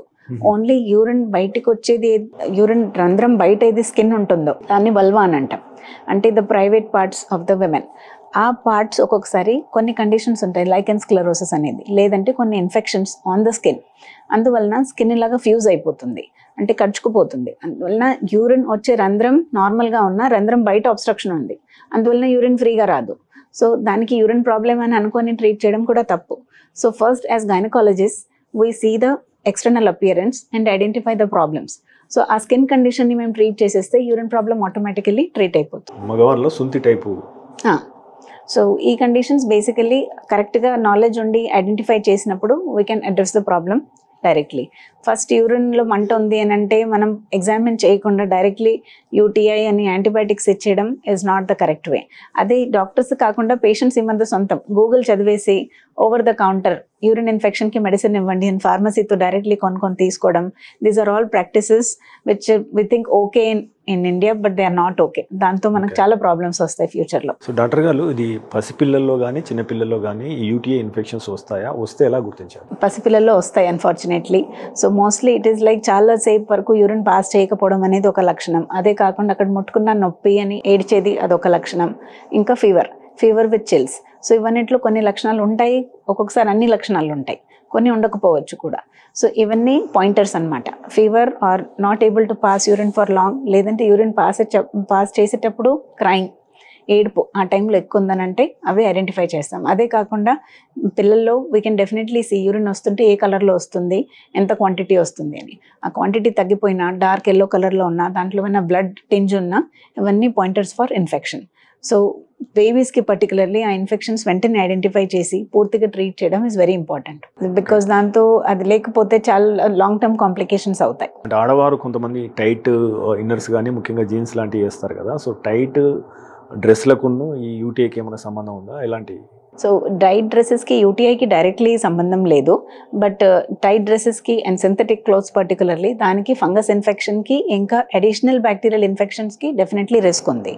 సో యూరిన్ కోసం urine storage if it is for long and empty చేయకుండా ఉండడం, సో టైట్స్ వేసుకొని somebody is in some ceremony where 6 hours కూడా అలాగే కంటిన్యూగా అదే క్లోత్స్లో ఉండిపోయారంటే that will become a risk. So అది లూజ్ ఉన్నా టైట్ ఉన్నా రిస్క్ ఉంటుంది. బట్ పర్టికులర్లీ ఆ టైట్ క్లోత్స్తో ఎయిర్ సర్క్యులేషన్ లేనందుకు ఫంగస్ ఇన్ఫెక్షన్స్కి ఇంకా బ్యాక్టీరియల్ ఇన్ఫెక్షన్స్కి ఛాన్సెస్ ఎక్కువ ఉంటాయి. అది చుట్టుపక్కల స్కిన్ మీద ఉంటే same thing can get inside the urine passage also. ఆ టైంలో యూరిన్ ఇన్ఫెక్షన్కి కూడా దారి తీస్తుంది. So it is not direct relation, but indirectly దానివల్ల కూడా యూరిన్ ఇన్ఫెక్షన్కి రీజన్ ఉండొచ్చు. So in general we recommend that remain more comfortable rather than continuously in that tight mode అనేది. మీరు యూరో గైనకాలజీలో దశాబ్దానికి పైగా సేవలు అందిస్తున్నారు. నేషనల్ ఇంటర్నేషనల్ ఫెలోషిప్స్తో పాటు శిక్షణ కూడా తీసుకున్నారు. ఇక్కడ మీరు అంటే కొన్ని ఎక్స్క్లూజివ్ శస్త్రచికిత్సలు కూడా చేస్తారు. సో అంటే ఈ రంగంలో యూరో గైనకాలజీ సూపర్ స్పెషాలిటీ తీసుకోవాలనుకునే యువ వైద్యులకు మీరు ఇచ్చే సూచనలు ఏంటి? ఇది ఎవరికి సూట్ అవుతుంది? ఇందులో అంటే ఎలా ఉంటుంది ఓవరాల్గా వృత్తి? That is a good question. మేము యాక్చువల్లీ ట్రైనింగ్ ప్రోగ్రామ్స్ కూడా రన్ చేస్తాము. So that those gynaecologists who are interested, ఎవరికి ఈ ఫీల్డ్లో ఇంట్రెస్ట్ ఉందో వాళ్ళు ముందుకు వచ్చి నేర్చుకోవాలి అని. ఎవ్రీబడి అంటే యంగ్ స్టేజ్లో when you are out of just post graduation, ఆ టైంలో అన్ని ఫీల్డ్స్ గురించి కొంత నాలెడ్జ్ ఉంటుంది. బట్ పర్మనెంట్లీ ఒక ఫీల్డ్లో మా కెరియర్ పర్సూ చేయాలనే క్లారిటీ అందరికీ ఉండదు. బట్ జనరల్ గైనకాలజీ చదివిన తర్వాత యూరో గైనకాలజీలకు బేసిక్ ట్రైనింగ్ తీసుకుంటే whatever speciality you're practising tomorrow, ఈ knowledge is highly helpful because this is directly addressing the common problems faced by women. So I would recommend that basic urogynecology training అనేది మేము regular PG ప్రోగ్రామ్స్లో కూడా introduce చేయాలి. At the same time ఇది actual ప్రోగ్రామ్స్లో లేదో they should have some few months of training in urogynecology so that these services are available. So ఇవి advanced surgical procedures ఉన్నాయో if you get properly complete training అంటే వాళ్ళు కూడా చేయొచ్చు. ఆ కంప్లీట్ ట్రైనింగ్ లేకున్నా at least we can guide the patient correctly.